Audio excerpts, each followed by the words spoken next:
أعوذ بالله من الشيطان الرجيم. بسم الله الرحمن الرحيم.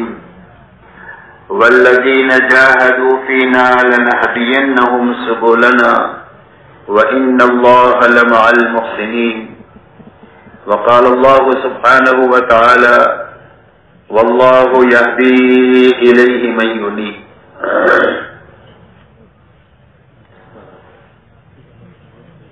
میرے محترم بزرگوں، دوستو، سمجھنے کی اور پوری امت اور انسانیت کو سمجھانے کی بات یہ ہے کہ روئے زمین پر بسنے والے ہر ایک مرد اور ہر ایک عورت کی دنیا اور آخرت کے بنانے کے لیے اللہ نے اپنے پاس میں دین اتارا ہے، اور اللہ نے اپنی سنت یہ جاری فرمائی ہے کہ جو کوئی بھی دینداری کے ساتھ جیے گا اور دینداری پر مرے گا، اللہ اس کی دنیا بھی اچھے سے اچھی بنائیں گے اور اس کی آخرت بھی اچھے سے اچھی بنائیں گے. اور جو بے دینی کے ساتھ جیے گا یا بے دینی پر مرے گا تو نتیجتاً اللہ اس کی دنیا بھی اجاڑیں گے اور آخرت ایسی اجڑے گی کہ اس کے بعد کبھی بھی آبادی نہیں ہوگی. یہ اللہ کی ایسی سنت ہے کہ اس میں کبھی بھی تبدیلی نہیں ہوگی. فَلَن تَجِدَ لِسُنَّتِ اللَّهِ تَبْدِيلًا وَلَن تَجِدَ لِسُنَّتِ اللَّهِ تَحْوِيلًا. اللہ کی سنت کو کبھی بدلتا ہوا نہیں پائیں گے. اس لیے اچھی طرح سمجھنے اور سمجھانے کی بات ہے کہ اللہ کے یہاں سے ہر انسان کی کامیابی کا سبب حقیقی صرف اللہ کا دین ہے. دوسری بات میرے دوستو یہ سمجھنی اور سمجھانی ہے کہ اللہ تعالیٰ نے جو دین عطا فرمایا ہے وہ آسان دیا ہے، مشکل نہیں دیا. اس لیے کہ اللہ رحمان ہے، رحیم ہے، رؤوف ہے، ودود ہے. اللہ بڑے رحم کرنے والے ہیں، بڑی مہربانی کرنے والے ہیں اور اپنے بندوں سے بہت زیادہ محبت کرنے والے ہیں. تو اس رحم اور محبت کے ناطے اللہ نے جو دین دیا ہے وہ آسان دیا، مشکل نہیں دیا. اسی لیے جگہ جگہ قرآن پاک میں فرمایا یرید اللہ بکم اليسر ولا یرید بکم العسر. اللہ تمہارے لیے آسانی چاہتے ہیں، تنگی نہیں چاہتے. وما جعل علیکم فی الدین من حرج. تمہارے لیے دین میں کوئی تنگی، کوئی مشکل ہی نہیں رکھی. اللہ تعالیٰ نے قرآن پاک میں اعلان فرمایا لا یکلف اللہ نفسا الا وسعها. فرمایا کسی آدمی کو بھی اس کی طاقت سے زیادہ کا اللہ نے مکلف بنایا ہی نہیں ہے. کوئی حکم کسی کی طرف متوجہ ہے تو اس لیے ہے کہ وہ اس کے بس میں ہے، اور اگر بس میں نہیں ہوگا تو اللہ اس کا حکم نہیں دیں گے. اسی لیے آپ دیکھیں نماز روزہ اللہ نے سب پر فرض فرمایا، اس لیے کہ نماز اور روزہ قائم کرنا سب کے بس میں ہے. لیکن زکوٰۃ اور حج سب کے بس میں نہیں ہے، تو زکوٰۃ اور حج ساری امت پر اللہ نے فرض نہیں کیا. جو نصاب کا مالک ہے اس کے لیے زکوٰۃ ہے، جو اللہ کے گھر پر جا سکتا ہے، شرائط پورے ہو رہے ہیں، اس کے لیے حج فرض ہے. لیکن نماز روزہ سب کے لیے آسان ہے، اس لیے سب پر فرض ہے. اور اس میں اللہ کی طرف سے یہ آسانی ہے کہ آپ وضو نہیں کر سکتے ہیں، تیمم کر لیں. آپ کھڑے ہو کر نہیں پڑھ سکتے ہیں، بیٹھ کر پڑھ لیں. بیٹھ کر نہیں پڑھ سکتے، لیٹ کر پڑھ لیں. سفر میں آپ عشاء کی 17 رکعت نہیں پڑھ سکتے ہیں، 2 رکعت فرض پڑھ لیں، 3 رکعت وتر پڑھ لیں، آپ کو 17 رکعت کا ثواب ملے گا. آپ سفر میں ہیں یا بیمار ہیں، روزہ نہیں رکھ سکتے ہیں، فرمایا تندرستی میں رکھ لیں. سفر میں ہیں، واپس آ کر اقامت کے زمانے میں رکھ لیں. اللہ نے آسانی دیا، اور اتنا آسان دین اللہ نے دیا کہ ایک آدمی جوانی میں خوب عبادت کرتا ہے، خوب دعوت کی محنت کرتا ہے، خوب ریاض اور مجاہدہ کرتا ہے، لیکن بوڑھا ہو گیا، اب بڑھاپے میں نہیں ہو سکتا. تو فرمایا بڑھاپے میں نہ کرنے کے باوجود بھی جوانی کی عبادت لکھی جائے گی. ایک آدمی تندرستی میں خوب کام کرتا ہے لیکن بیمار ہو گیا، بیماری میں وہ سارے کام نہیں ہوتے، تو فرمایا بیماری میں تندرستی کی پوری پوری عبادت کی جائے گی، اس لیے کہ اللہ نے دین کو آسان بنایا ہے۔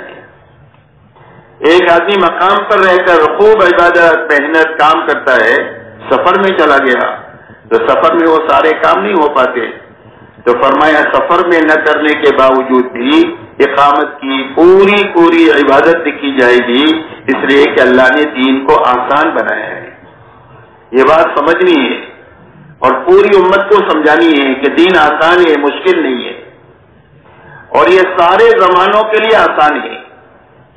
اونٹوں کے زمانے کے لیے بھی آسان ہے اور راکٹ کے زمانے میں بھی آسان ہے، اس لیے کہ راکٹ اور اونٹ کے زمانے آپ کے میرے سامنے ہیں، اللہ کے سامنے کوئی ماضی نہیں ہے، اللہ کے سامنے کوئی مستقبل نہیں ہے، سارے زمانے اللہ کے سامنے حال کے ہیں۔ اس لیے اللہ سارے زمانے کے انسانوں کو جانتے ہیں، ان کی استعداد اور صلاحیتوں کو جانتے ہیں، اور جان کر اللہ نے آسان دین قیامت تک کے لیے امت کو دیا ہے۔ اس لیے یہ بنیادی بات سمجھنے کی ہے کہ دین آسان ہے، مشکل نہیں ہے۔ لیکن میرے محترم بزرگوں دوستو، اگر امت میں چلا پھرا جائے، محلوں میں، شہروں میں، دیہاتوں میں، ملکوں میں، تو ایک بات جو کھل کر ہمارے سامنے آتی ہے کہ دنیا کے سارے کام بحسن و خوبی ہو رہے ہیں۔ تجارت ہے، کھیتی ہے، ملازمت ہے، حکومت ہے، ڈاکٹری ہے، انجینئرنگ ہے، سائنس ہے، ساری چیزیں بحسن خوبی ہو رہی ہے۔ اگر کوئی چیز چھوٹی ہوئی ہے تو امت میں سے دین چھوٹا ہوا ہے۔ یہاں تک کہ امت کے دین کے چھوٹنے کا حال یہ ہے کہ دنیا میں آپ کہنے کو کہہ لو کہ دنیا میں 60-70 مسلمانوں کے ملک ہے، لیکن کوئی ملک آپ ایسا نہیں بتلا سکتے ہیں کہ جس ملک میں 100% ایمان والے بالغ مرد اور عورتیں پورے دین پر چل رہے ہو۔ ملک کو چھوڑے کوئی صوبہ، صوبے سے نیچے تحصیل، اور تحصیل سے نیچے کوئی گاؤں کہ جس گاؤں میں 3000 بالغ مرد اور عورتیں رہتی ہوں اور وہ پورے دین پر چل رہے ہو، ایسا گاؤں بتانا ہمارے لیے مشکل ہو گیا۔ یہ مایوسی کی بات نہیں ہے، یہ سمجھنے کی بات ہے۔ الحمدللہ دنیا میں خیر بڑھ رہی ہے تبلیغ کی برکت سے، اور دنیا میں بہت سارے دینی کام ہو رہے ہیں، اس کے راستے سے خیر بڑھ رہی ہے، اور ہر جگہ خیر مردوں میں، عورتوں میں، بچوں میں زیادہ ہی ہو رہی ہے۔ لیکن اس کے باوجود دین کا حال یہ ہے کہ ہمارے پاس میں کوئی ایسا مجمع بھی نہیں ہے جو دنیا کو بتا سکے کہ یہ اسلام ہے اور یہ مسلمان ہے۔ ہمارے پاس میں کوئی ایسا ماحول نہیں ہے کہ جس ماحول میں دنیا کو ہم دعوت دے سکے کہ آؤ ہمارے ماحول میں، اور ہمارے ماحول میں آ کر کے آپ 24 گھنٹہ رہ کر، ہفتہ 2 ہفتہ رہ کر پورے اسلام کو اور دین کو سمجھ کر آپ چلے جاؤ، ایسا ماحول بھی بتانا ہمارے لیے مشکل ہے۔ تو سمجھنے کی بات میرے دوستو یہ ہے کہ یہ آسان دین مشکل کیوں ہوا اور چھوٹا کیوں، یہ سمجھنا ہے تاکہ ایک محنت کو سمجھنا آسان ہو جائے۔ اگر اس پر آپ اور ہم غور کریں گے تو اس نتیجے پر ہم پہنچیں گے کہ امت کے اندر میں سے دین کی چھٹنے کی وجہ دین کا مشکل ہونا نہیں ہے، اس لیے کہ دین تو آسان ہی، اللہ جو بھیجنے والے ہیں وہ کہہ رہے ہیں کہ میں نے آسان دین بھیجا ہوں۔ حضور صلی اللہ علیہ وسلم جو دین لے کر آ رہے ہیں وہ فرماتے ہیں دین و یسر، دین آسان ہے، تو پھر یہ آسان دین امت میں سے کیوں چھوٹا، اس کی کیا وجہ؟ تو غور کریں گے تو اس بات پر نتیجے پر پہنچیں گے کہ امت میں سے دین کی چھٹنے کی 2 وجہ ہے۔ ایک وجہ یقین کی خرابی ہے، دوسری وجہ ماحول کی خرابی ہے۔ اچھی طرح سمجھنے کی باتیں ہیں، یہ تقریر نہ سمجھے، یہ ضروری باتیں ہیں جو ہم سب کو اچھی طرح سمجھنی ہے، اور سمجھ کر پوری امت کو اور انسانیت پر اس کو لانے کی ہم کو کوشش کرنی ہے۔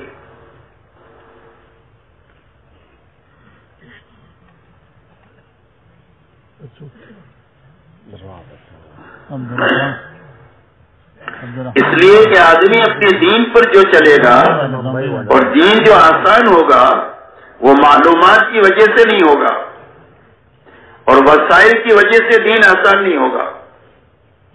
دین جو آسان ہوگا وہ یقین کی طاقت سے ہوگا. آدمی اپنے دین پر جو چلتا ہے وہ یقین کی طاقت سے چلتا ہے. جہاں تک معلومات کا تعلق ہے، ہر مسلمان کو یہ معلوم ہے کہ 5 وقت کی نماز پڑھنا فرض ہے. ہر ایک کو معلوم ہے کہ سچ بولنا اچھی بات ہے، جھوٹ بولنا بری بات ہے. صدقہ دینا مال کے بڑھانے کا ذریعہ ہے، سود میں ہاتھ ڈالنا مال کے مٹنے کا ذریعہ ہے. یہ باتیں معلوم ہیں، حلال معلوم ہے، حرام معلوم ہے. ایسا ہی دین پر چلنے کے وسائل بھی ہے. ہر جگہ مسجد بھی ہے، مدرسہ بھی ہے، علماء بھی ہے، مفتیان کرام بھی ہے، ہر زبان میں دینی کتابیں بھی ہے. لیکن اس کے باوجود دین کا یہ حال ہے جو میں نے آپ کے سامنے بیان کیا. تو اس کی کیا وجہ ہے؟ اس کی وجہ صرف یہ ہے کہ دین معلوم بھی ہے، وسائل بھی ہے، لیکن اندر میں دین پر چلنے کی جو طاقت چاہیے اس طاقت کی کمی ہے. اور وہ طاقت آدمی کے اندر میں جو پیدا ہوتی ہے وہ 2 لائن کے یقین سے پیدا ہوتی ہے.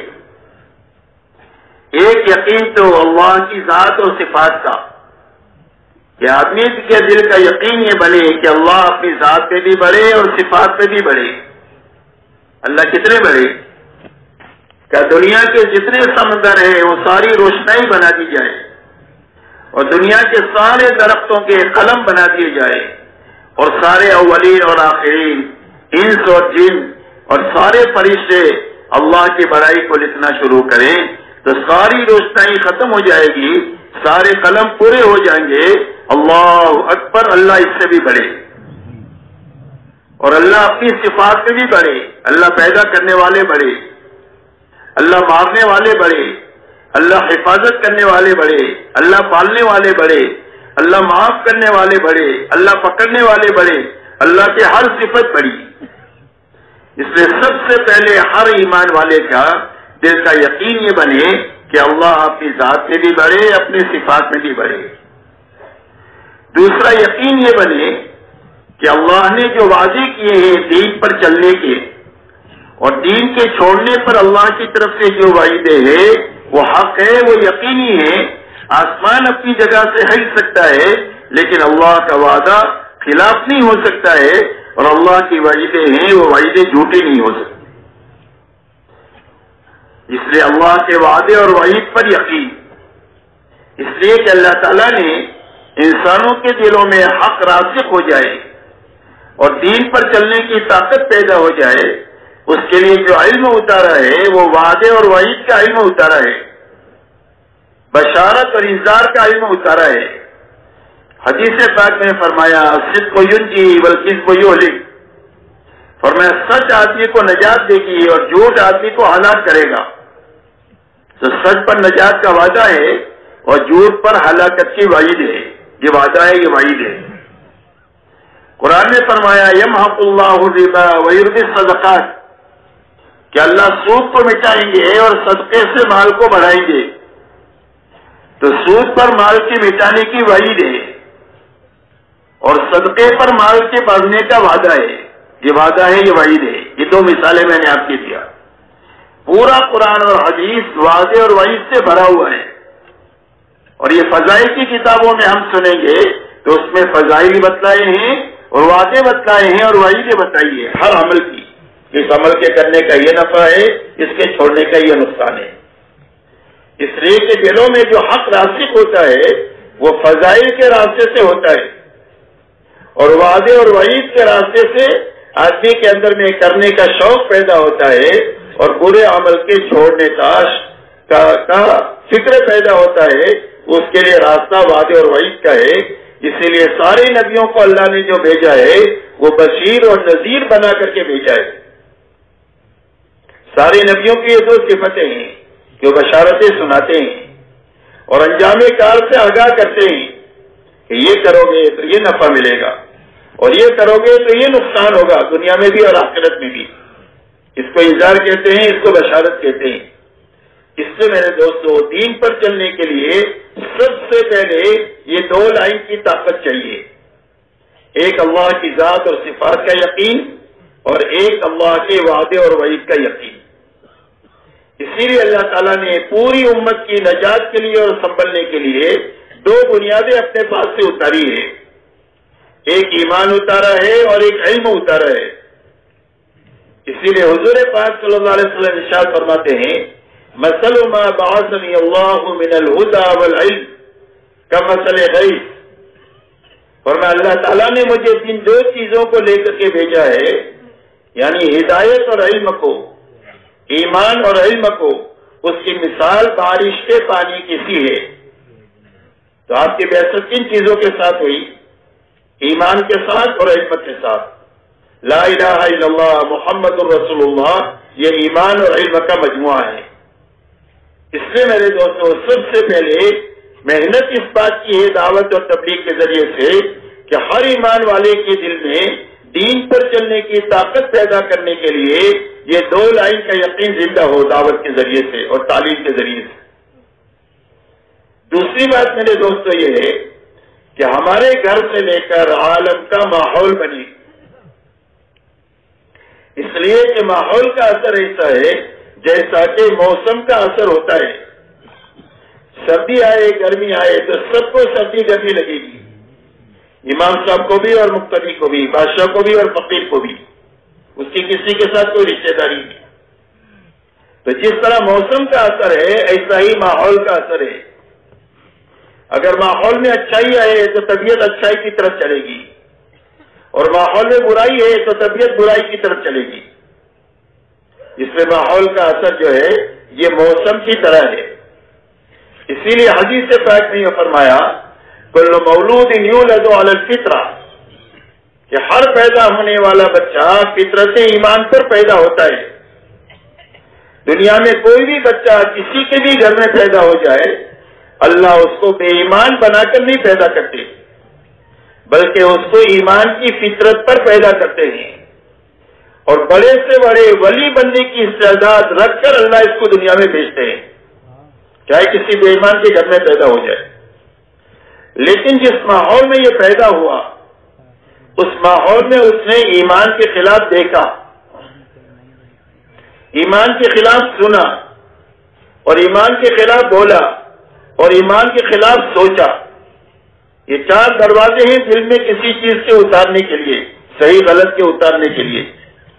تو جب اس نے چاروں دروازوں کو ایمان کے خلاف سنا اور استعمال کیا تو جو اللہ نے فطرت ایمان پر اس کو پیدا کیا تھا، آہستہ آہستہ وہ فطرت ایمانی مست ہو گئی اور آدمی مجوسی بن گیا، مشرک بن گیا، کافر بن گیا، حالانکہ اللہ نے اس کو مشرک اور کافر نہیں پیدا کیا تھا، اس کو مومن پیدا کیا تھا۔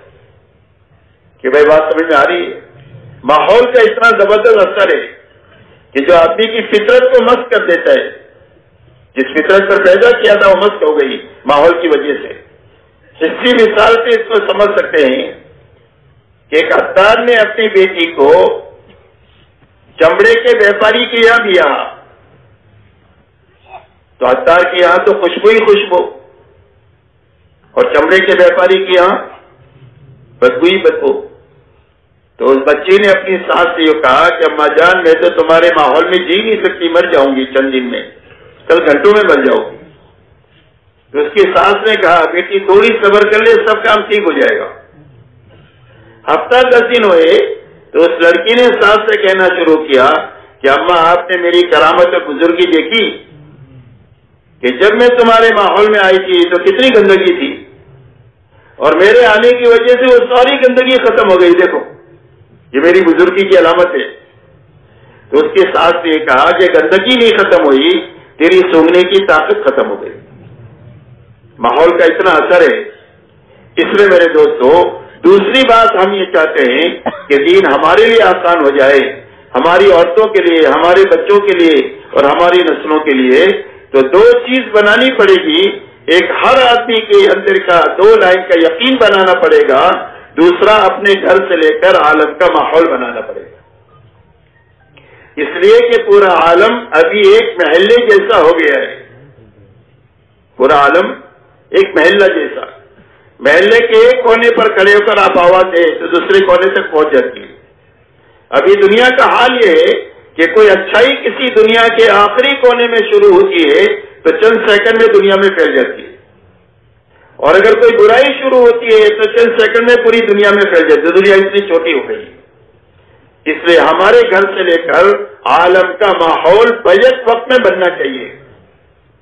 اگر یہ دو چیز بنے گی تو پھر ہمارے لیے دین پر چلنا آسان ہو جائے گا، اور آسان نہیں ہوگا بلکہ دین پر چلنا لذیذ ہو جائے گا.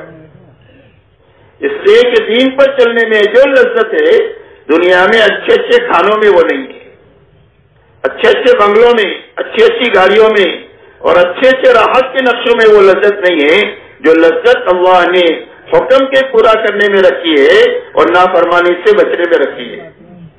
اس لیے اللہ والے فرماتے ہیں اہل اللیل فی لیلتہم الذ من اہل اللہ فی لاہوہم.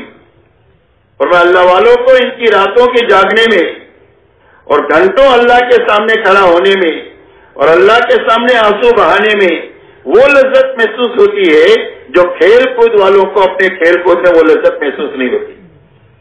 اس لیے اللہ نے دین میں لذت بھی رکھی ہے، آسانی بھی رکھی ہے، لیکن اس وقت میں ہوگی جب کہ یہ ہمارا یقین بنے اور بیک وقت میں ہمارے گھر سے لے کر عالم کا ماحول بنے.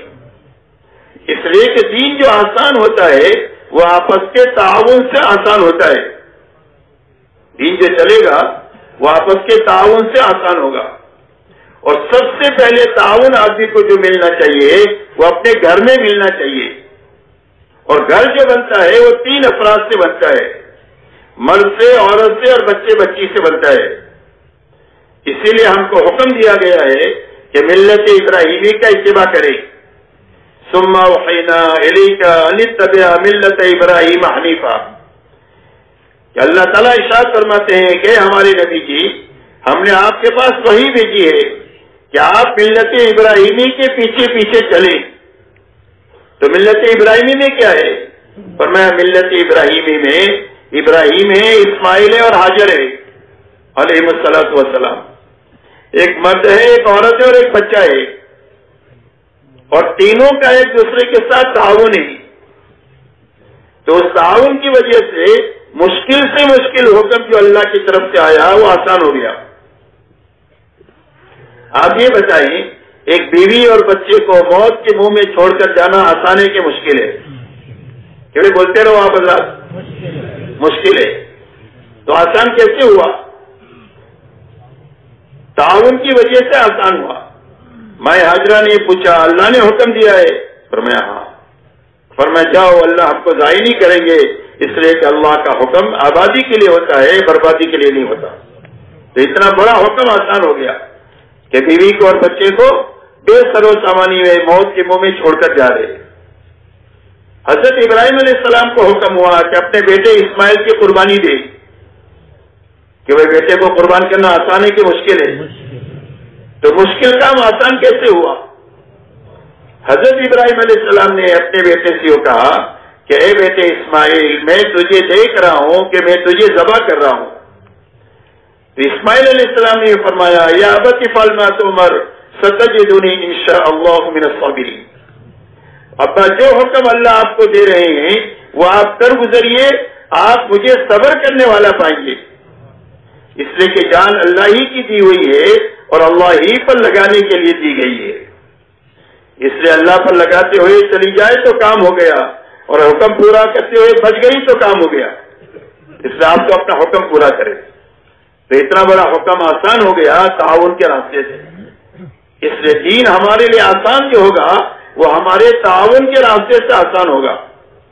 کہ سب سے پہلے ہمارے گھر کا ماحول بننا چاہیے. گھر میں جتنے افراد ہیں وہ دین کے لیے معاون بننا چاہیے، دین کے مخالف نہیں ہونا چاہیے. پھر ہمارے محلے کا ماحول بننا چاہیے. اس لیے کہ اپنے بیٹے کے لیے بہو کہاں سے لائیں گے؟ کہ بھائی ماحول میں سے تو لائیے. اپنی بیٹی کو کہاں بھی آئیں گے؟ ماحول میں بھی آئیں گے. تو ماحول میں دینداری آنی چاہیے تاکہ کہ میری بیٹی کا دین سلامت رہے. میرے گھر میں جو بہو آئے وہ دیندار آئے تاکہ میرے گھر کے بنے بنائے ماحول کو بگاڑ لگے. اسی کے ساتھ آپ کاروبار کہاں کریں گے؟ گھر میں بیٹھ کر کریں گے؟ بازاروں میں کریں گے آپ؟ تو بازاروں میں بیک وقت میں دین آنا چاہیے. جب سارے امانت دار ہوں گے تو کاروبار کرنا آسان ہو جائے گا، اور سارے بے ایمانی کے ساتھ کاروبار کریں گے تو ایک آدمی کے لیے دینداری کے ساتھ امانت داری کے ساتھ کاروبار کرنا مشکل ہو جائے گا۔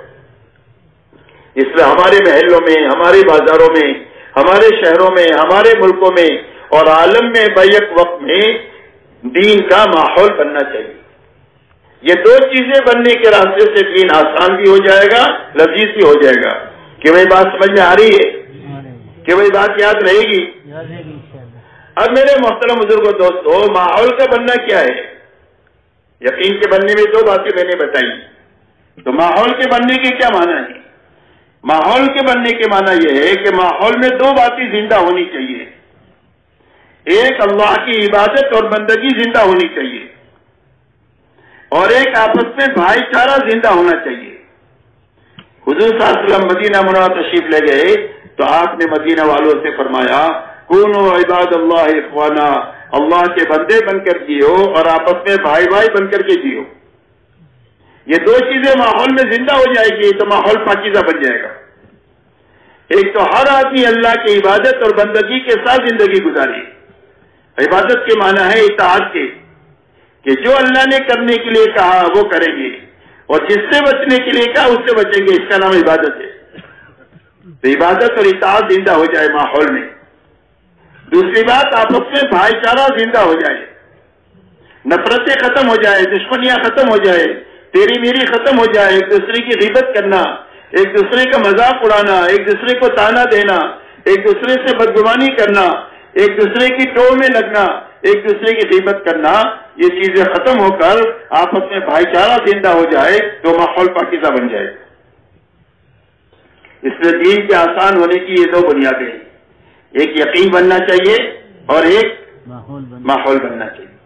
اب میرے دوستو، یہ دونوں چیزیں بنی اور گھر سے لے کر عالم میں بنی، فرد بھی بنے اور عالم بھی بنے ایک وقت میں، ایک ساتھ میں۔ اس کے لیے اللہ تعالیٰ نے حضور پاک علیہ الصلوۃ والسلام کو ایک تو پوری شریعت لے کر اور دین لے کر کے بھیجا۔ آپ پورا دین لے کر کے آئے، ہر عمل کی رہبری آپ کے دین میں ملے گی۔ دوسرا، ہر فرد امت کو دین پر چلنے کی طاقت پیدا ہو جائے اور بیک وقت میں ماحول میں دین زندہ ہو جائے، اس کے لیے اللہ تعالیٰ نے حضور پاک صلی اللہ علیہ وسلم کو اعمال نبوت کے ساتھ مبعوث فرمایا کہ ان اعمال نبوت میں مشغولی کی وجہ سے اور ان اعمال نبوت میں امت کو مشغول کرنے کے راستے سے بیک وقت میں فرق بنے گا اور بیک وقت میں ماحول میں دینداری آئے گی۔ وہ اعمال نبوت ایسے طاقتور ہے کہ دونوں کام ایک ساتھ ہوں گے، فرق بھی بنے گا اور ماحول بھی بنے گا۔ ایسے اعمال نبوت کے ساتھ اللہ نے آپ کو بھیجا۔ جیسے تجارت میں دو کام ایک ساتھ ہوتے ہیں، تاجر اپنا نفع جیب میں لے کر گھر جاتا ہے اور صبح سے شام تک جتنے گاہک اس سے خریدتے ہیں وہ سارے نفع اٹھاتے ہیں۔ تجارت کا دوہرا نفع، فائدہ اٹھاتا بھی ہے، فائدہ پہنچاتا بھی ہے۔ ایسے اعمال نبوت آپ جو لے کر کے آئے ہیں وہ ایسے طاقتور اعمال ہے کہ ان اعمال میں مشغولی کی وجہ سے بیک وقت میں فرق بنے گا اور بیک وقت میں فرق کے بننے کے ساتھ ماحول بھی بننا شروع ہو جائے گا محنت کے دائرے کی وسعت کے اعتبار سے۔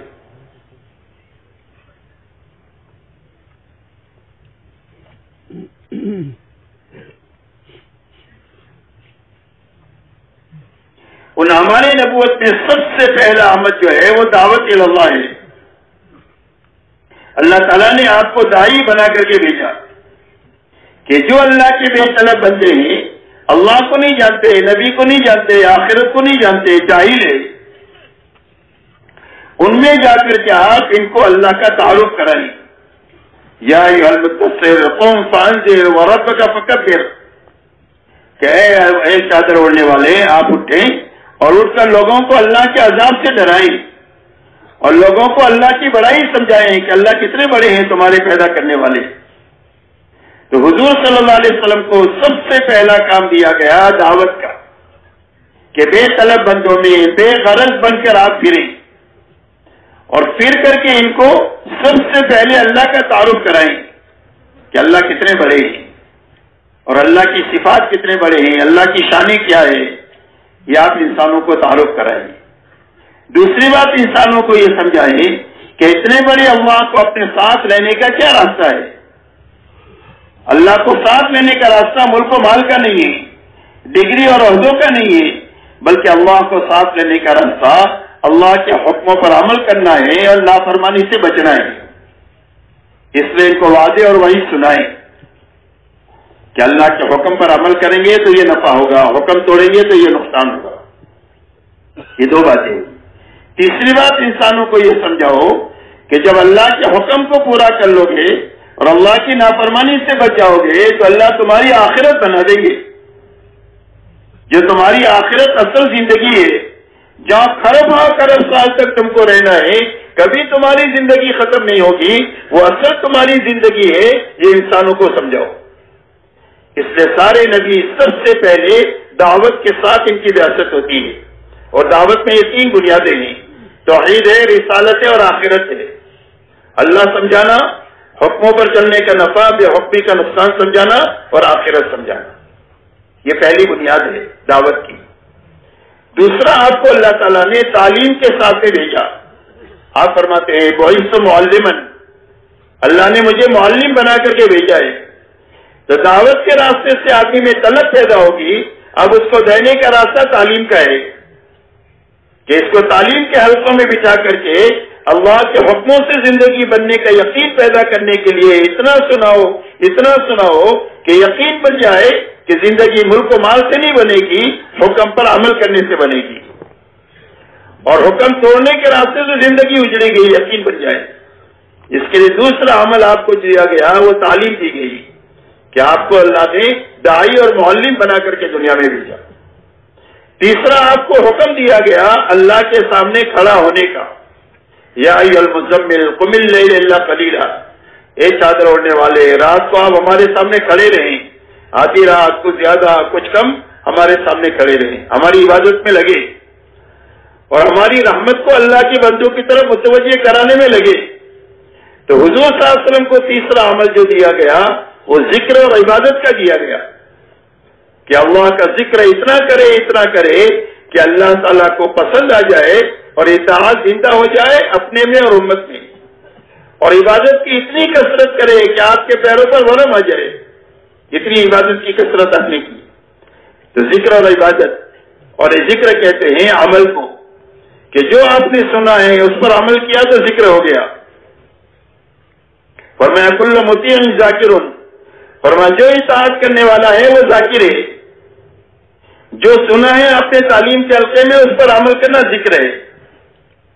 ایک آدمی راستہ چل رہا ہے اور آنکھیں اپنی نیچی کر کے چل رہا ہے تو ذاکر ہے، ایک آدمی کے ہاتھ میں تسبیح ہے اور حرام دیکھ رہا ہے تو یہ غافل ہے۔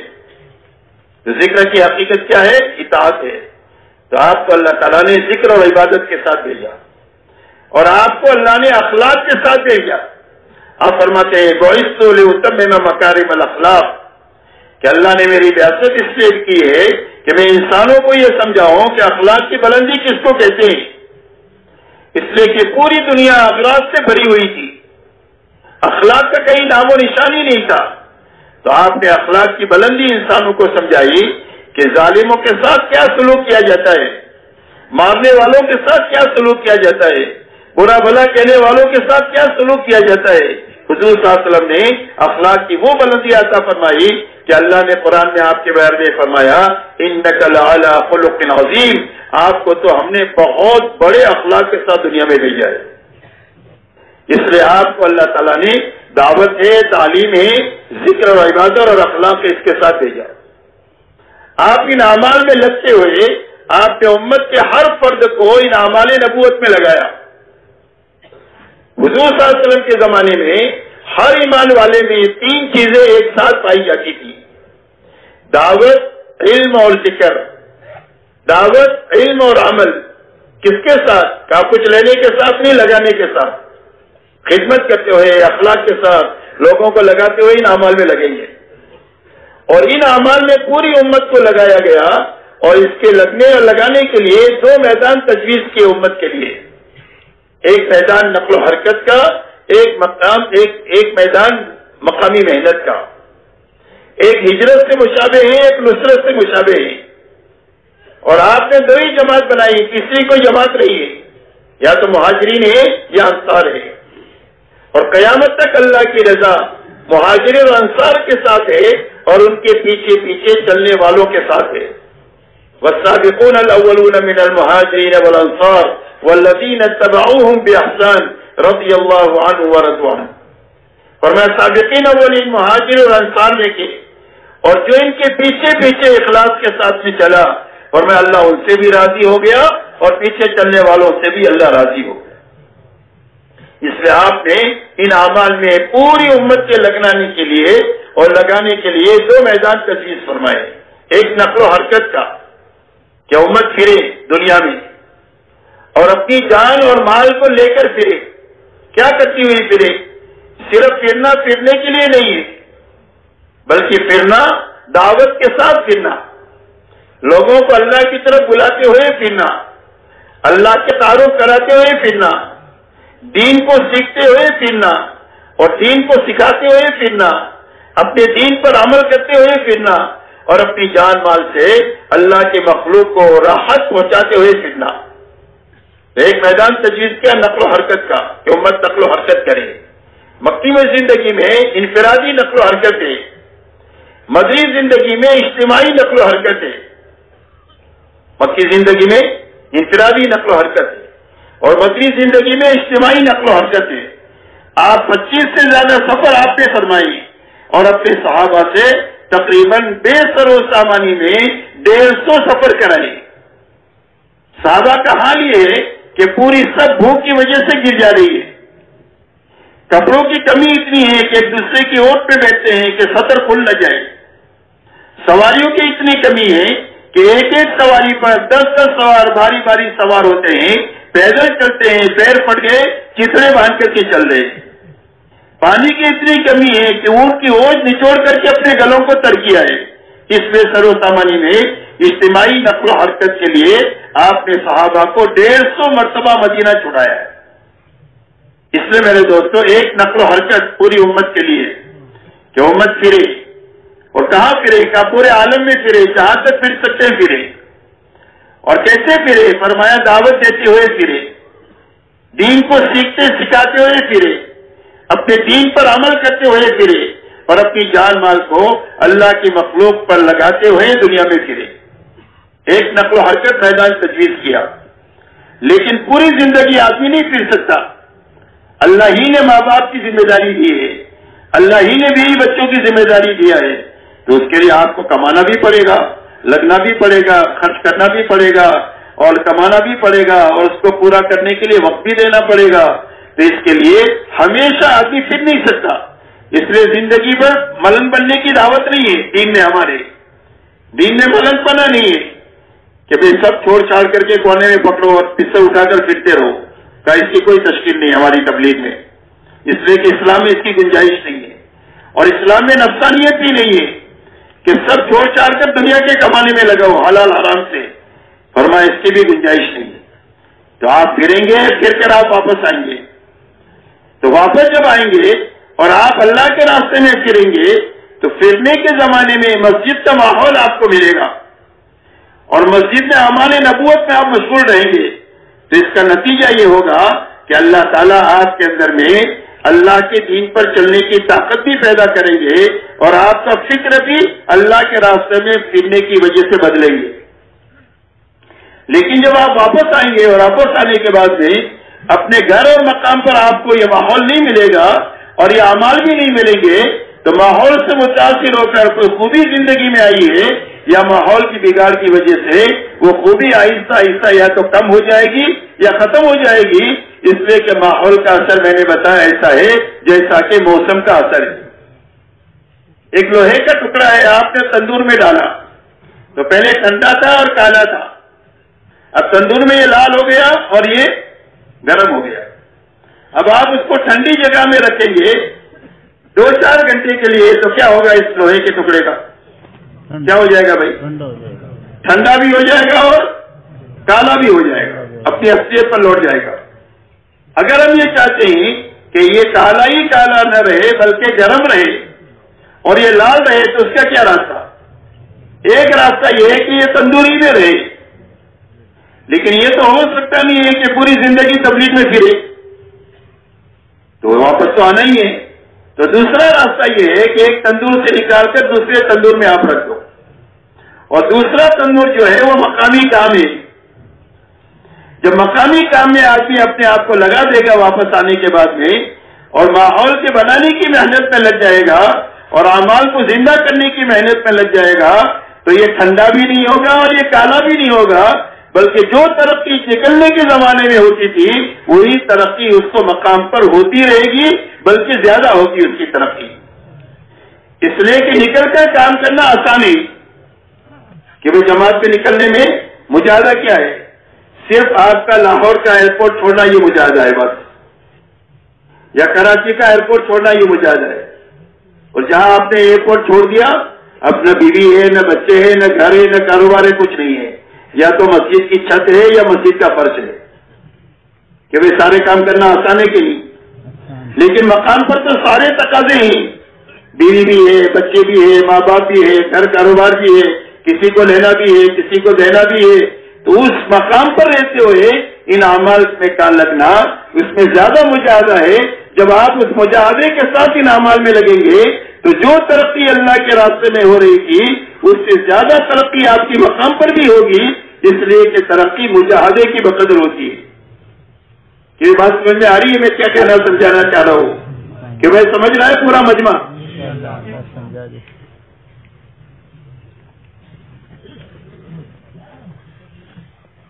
اس لیے اس امت کے لیے دوسرا میدان جو ہے وہ مقامی محنت کا ہے. اسی لیے اللہ تعالیٰ نے مسجد کو ہدایت کا مرکز بنایا. قرآن پاک میں فرمایا ان اول بیت وضع للناس الذی ببکۃ مبارکا وہدی للعالمین. فرمایا سب سے پہلا گھر جو انسانوں کے لیے بنایا گیا وہ مکے میں بنایا گیا. اس گھر کی شان کیا ہے؟ فرمایا وہ برکت والا ہے اور ہدایت کا مرکز ہے.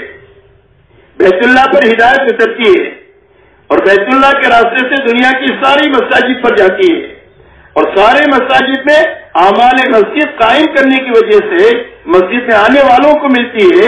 اور جب ان اعمال نبوت کے ساتھ اپنے محلوں اور اپنے گھروں تک ہم جاتے ہیں تو ان اعمال مسجد کے راستے سے ہمارے گھروں اور ہمارے محلوں میں ہدایت جاتی ہے. جیسے گھروں کا تعلق پانی کی ٹانکی سے ہو گیا تو ہر گھر میں پانی پہنچ گیا، گھروں کا تعلق پاور ہاؤس سے ہو گیا تو ہر گھر میں لائٹ پہنچ گئی. جب گھروں کا تعلق اعمال مسجد سے ہو جائے گا تو ان اعمال مسجد کے راستے سے ہر گھر میں ہدایت پہنچ جائے گی. اسی لیے حضور پاک صلی اللہ علیہ وسلم نے پوری امت کو ان اعمال نبوت میں لگایا، اور ان اعمال نبوت میں لگانے کے لیے امت کے لیے دو میدان تجویز کیے، ایک نقل و حرکت کا اور ایک مقامی محنت کا. کیا کریں؟ ایک تو پھریں، اور جب پھر کر واپس آ جائے تو یہی اعمال اپنی مسجدوں میں قائم کریں، اور ان اعمال مسجدوں میں خود بھی لگے جتنا لگنے کی ضرورت ہے، اور یہ آنے والوں کو بھی لگائیں، اور ان اعمال مسجد کو اپنے گھروں میں بھی لے کر کے جائیں تاکہ اس کے راستے سے ہماری زندگی صحابہ کی زندگی سے میل کھا جائے، ہمارے گھر صحابہ کے گھروں سے میل کھا جائیں، ہمارے محلے صحابہ کے اور مدینہ کے محلے جیسے بن جائیں، اور ہماری مسجد نبوی کا نمونہ بن جائے. اس کا راستہ اعمال نبوت میں لگنا ہے، اور لگتے ہوئے کبھی پھرنا ہے اور کبھی مقامی کام کرنا ہے. اس لیے میرے دوستوں پورا مجمع طے کرو کہ انشاءاللہ ہمیں ان دو محنتوں میں سے کسی نہ کسی محنت میں ہر حال میں رہنا ہے. جو میں رہنا ہے کس کو رہنا ہے؟ مولانا الیاس صاحب رحمۃ اللہ علیہ فرماتے تھے کہ ایک آدمی نقل و حرکت میں بھی نہیں ہے اور ایک آدمی مقامی محنت میں بھی نہیں ہے تو کیسا مسلمان ہے؟ ایک آدمی نقل و حرکت میں بھی نہیں ہے اور ایک آدمی مقامی محنت میں بھی نہیں ہے تو کیسا مسلمان ہے؟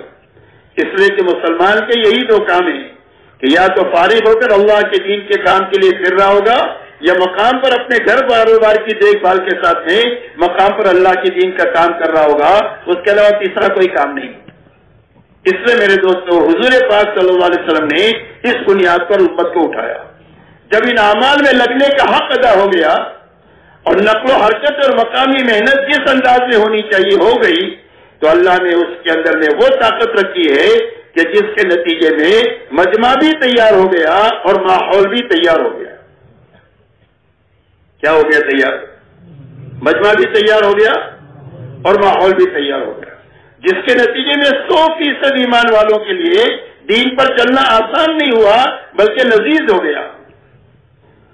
کہ ایک معذور کہہ رہا ہے کہ اللہ کے راستے میں جاؤں گا، ایک بچہ اپنے آپ کو پیش کر رہا ہے کہ میں اللہ کے راستے میں جاؤں گا، عورت اپنے آپ کو پیش کر رہی ہے کہ ہم بھی خدمت کریں گے، کچھ نہ کچھ پانی پلانے کی، مریضوں کو جو ہے سنبھالنے کی، مرہم پٹی کرنے کی.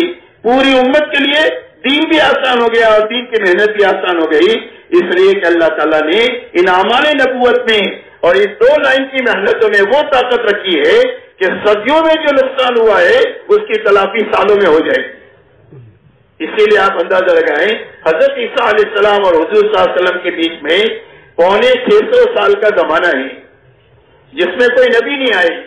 انسانوں میں جہالت آخری درجے کی اور گمراہی آخری درجے کی، اور یہ ساری گمراہی اور جہالت صرف 23 سال میں ختم ہو گئی اور ایک مجمع تیار ہو گیا جس مجمع میں مرد بھی ہے، عورتیں بھی ہیں، جوان بھی ہے، بوڑھے بھی ہے، بچے بھی ہے، معذور بھی ہے، مالدار بھی ہے، غریب بھی ہے. غرض ایک سوسائٹی جن لوگوں سے تیار ہوتی ہے وہ پورا ماحول دینداری کا بن گیا اور پورا مجمع دینداروں کا بن گیا.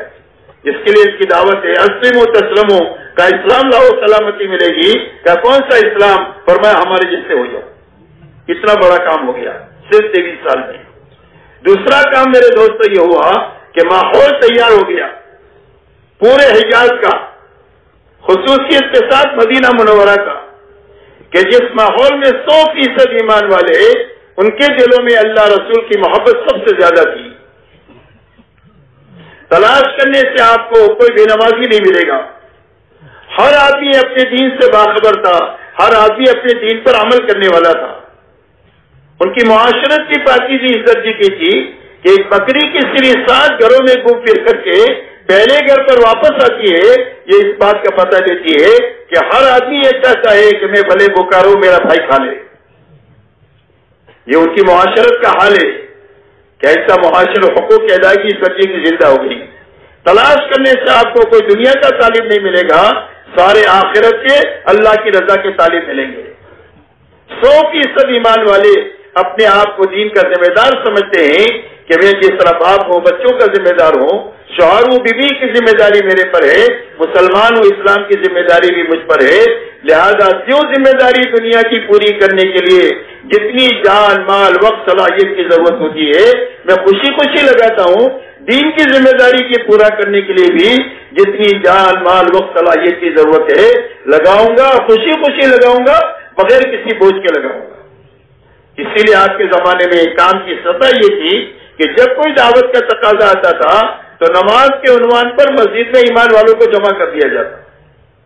تقاضا سارے ایمان والوں کے سامنے رکھ دیا، سارے اس تقاضوں کو پورا کرنے کے لیے تیار ہے. لیکن ایک مجمع وہ ہے کہ جس کے پاس سواری بھی ہے، توشہ بھی ہے، وہ چلا گیا. بڑا مجمع وہ ہے کہ جس کے پاس سواری بھی نہیں ہے، توشہ بھی نہیں ہے. حضور صلی اللہ علیہ وسلم کے پاس اتنا مال نہیں ہے کہ ان کو سوار بھی کرے، ان کو توشہ بھی دے. تو جانے والے چلے گئے اور جو رہ گئے وہ اس حالت میں اپنے گھروں کو واپس لوٹے ہیں کہ ان کی آنکھوں سے آنسو جاری ہے. قرآن ان کا منظر یہ پیش کر رہا ہے، تولوا اعینہم تفیض من الدم. اس حالت میں یہ واپس لوٹے ہیں کہ ان کی آنکھوں سے آنسو جاری ہے کہ کرنے کا کام آیا تھا، یہ چلے گئے، ہم رہ گئے.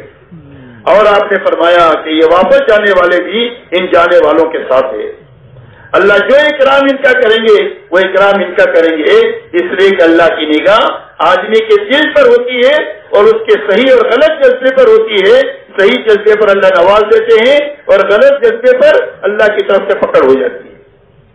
اس لیے میرے دوستو ایسا پاکیزہ ماحول بن گیا کہ اس ماحول میں کوئی بے ایمان آئے گا تو 3 دن سے زیادہ بے ایمانی پر باقی نہیں رہ سکتا ہے. اور کوئی جماعت دین سیکھنے کے لیے آئے گی تو 2 ہفتے میں دین کی سمجھ حاصل کر کے واپس چلی جاتی تھی. اس لیے کہ جو بات سمجھائی جا رہی ہے وہ ساری باتیں عملی طور پر ماحول میں موجود ہے. پردے کی بات سمجھائی گئی تو ساری عورتیں پردے میں ہی. خوشو خضو کی بات سمجھائی تو پورا مجمع خوشو خضو والا ہے. امانت داری کی بات سمجھائی گئی تو پورا مجمع امانت دار ہے. جو بات زبان پر ہے وہ عمل میں ہے تو بات سمجھ میں آ جاتی ہے. اس لیے کہ ماحول میں مشکل سے مشکل چیز بھی ماحول کی وجہ سے سمجھ میں آ جاتی ہے، اس لیے کہ سمجھنے کے دو موقع ہیں، ایک موقع موت ہے کہ موت کے وقت میں مشکل سے مشکل چیز سمجھ میں آ جاتی ہے، جیسے فرعون کہہ رہا تھا کہ میں تو تمہارا سب سے بڑا رب ہوں، لیکن موت کے وقت میں سمجھ میں آ گئی نا اس کو کہ میں اس رب پر ایمان لایا جس پر بنی اسرائیل ایمان لائے، اور میں پکا مسلمان ہوں، سمجھ میں آ گئی، لیکن موت کے وقت میں سمجھ میں آنا معتبر نہیں۔ دوسرا موقع ماحول ہے، دعوت اور تبلیغ کے ذریعے سے اس بات کی کوشش ہے کہ ہر ایمان والے کو ماحول میں لایا جائے، مسجد کے ماحول میں، دعوت کے ماحول میں، ایمانیات کے ماحول میں، عبادت کے ماحول میں، اخلاق کے ماحول میں، تاکہ اس ماحول میں آ کر کے اس کو دین کا نفع سمجھ میں آ جائے اور بے دینی کا نقصان سمجھ میں آ جائے۔ ایک آدمی ٹھنڈے ملک کا رہنے والا ہے، اس نے کبھی گرمی دیکھی ہی نہیں کہ بھائی آپ اس کو گرمی پر کتنی بھی تقریر کریں تو کہ اس کو گرمی سمجھ میں آئے گی؟ تو سمجھانے کا راستہ کیا ہے کہ آپ اس کو ماحول میں لے آؤ تو بغیر تقریر کی گرمی سمجھ میں آ جائے۔ آپ نے ہوائی جہاز میں بٹھایا، اس کو مئی جون کی گرمی میں دلی ایئرپورٹ پر اتار دیا تو بغیر تقریر کے اس کو گرمی سمجھ میں آ جائے گی، تو ماحول سے بات سمجھ میں آ جاتی ہے۔ اس لیے میرے دوستو یہ دونوں بنیادیں وجود میں آ گئی، ایک مجمع بھی بن گیا اور ایک ماحول بھی بن گیا، جس کے نتیجے میں پورے عالم کے اسلام کی طرف آنے کی راہ ہموار ہو گئی، اور صرف خلافت راشدہ کے 30 سالہ دور میں، نبوت کے 23 سال کے بعد میں دنیا کے کونے کونے میں اللہ کا کلمہ بلند ہو گیا اور کفر کا کلمہ نیچا ہو گیا، اور کروڑوں کروڑوں انسان رنگ الگ زندگیوں سے توبہ کر کے صحیح زندگی کی طرف آئے۔ اس کی بنیاد ماحول ہے اور مجمع ہے۔ یہ بات سمجھ میں آ رہی ہے؟ ہماری دعوت اور تبلیغ کی محنت ان دو بنیادوں کو زندہ کرنے کی محنت ہے، ایک مجمع بنانے کی محنت ہے کہ ہر محلے میں، ہر شہر میں، ہر ملک میں اور عالم کے چپے چپے میں ایک امت کا ایک ایسا مجمع تیار ہو جائے کہ جن کو دیکھ کر اسلام سمجھ میں آ جائے کہ اسلام ہے اور یہ مسلمان ہے، ان کے گھرانے کو دیکھ کر سمجھ میں آ جائے کہ یہ گھرانہ مسلمان کا ہے جس کی زندگی ہماری زندگی سے الگ ہے، ان کی دکانیں سمجھ کر کے سمجھ میں آ جائے کہ یہ مسلمان کی دکان ہے، ہماری دکانوں سے اس کی دکان الگ ہے، ان کے مکتب اور دفتروں کو دیکھ کر دنیا کو سمجھ میں آ جائے کہ مسلمان کا دفتر ہے، یا جھوٹ نہیں ہوگی، یا رشوت نہیں ہوگی، یا دھوکہ نہیں ہوگا، یا کچھ بھی نقصان کرنے والی چیز نہیں ہوگی۔ ایسا ایک ماحول دنیا میں بنے اور ایک ایسا مجمع بنے، یہ دعوت اور تبلیغ کے ذریعے سے بات چاہی جا رہی ہے۔ اس لیے کہ میرے دوستو، پوری دنیا جس بے تباہی کے رخ پر جا رہی ہے، وہاں سے آبادی کی طرف آ نہیں سکتی ہے جب تک دنیا میں مجمع نہ بنے اور جب تک دنیا کا ماحول نہ بنے۔ اس لیے کہ دنیا سمجھتی ہے کہ اسلام سچا مذہب ہے، لیکن وہ یہ سمجھتی ہے کہ اسلام سچا مذہب ہے لیکن قابل عمل نہیں ہے۔ اگر قابل عمل ہوتا تو مسلمان اس پر عمل کرتے۔ اس کے معنی یہ ہے کہ ٹھیک ہے اسلام، لیکن عمل کے یہ ووٹوں کے زمانے کے لیے ٹھیک تھا، اس زمانے میں ٹھیک نہیں۔ اس لیے میرے دوستو، دنیا کے لیے حق پر آنے کی راہ اس وقت ہموار ہوگی جب ایک مجمع تیار ہوگا دنیا کے ہر محلے میں اور ہر شہر اور ہر ملک میں، اور ایک ماحول بننا شروع ہوگا تو انسانیت اسلام کی طرف ایسا دوڑ کر آئے گی جیسا بھوکا کھانے کی طرف آتا ہے، پیاسا پانی کی طرف آتا ہے، دھوپ پہ چلنے والا چھاؤ کی طرف آتا ہے، ایسا انسانیت دوڑ کر آئے گی۔ اس لیے کہ انسانیت کے پاس تباہی سے بچنے کا کوئی راستہ نہیں ہے سوائے اسلام کے۔ انسانیت تباہی سے بچ نہیں سکتی ہے اسلام کے بغیر، دنیا میں امن آ نہیں سکتا ایمان کے بغیر، اور دنیا میں سلامتی آ نہیں سکتی اسلام کے بغیر۔ لیکن امن اور سلامتی اسی وقت میں آ سکتی ہے جب ایمان والوں کا ایک مجمع بنے اور ایمان والوں کا ماحول دنیا میں بنے۔ اس لیے میرے دوستو، یہ پورا مجمع تقریباً 100 ملکوں کا مجمع ہے، یہ مجمع طے کرے کہ آج ہمیں محنت کا وہ رخ لینا ہے کہ جس کے نتیجے میں ہماری زندگی اب یہ نمونہ بنے اور ہمارے گھر سے لے کر عالم ایسا ماحول بنتا چلا جائے کہ انسانیت کے لیے اسلام کو سمجھنا آسان ہو جائے، کیونکہ سارا مجمع اس کے لیے تیار ہے۔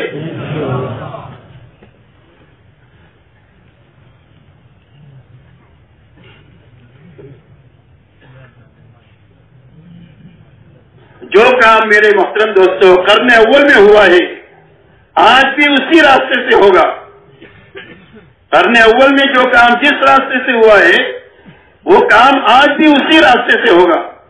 اسی لیے کہ اللہ والے فرماتے ہیں لا تصلح آخر هذه الامه اما الا بما صلح به اولها.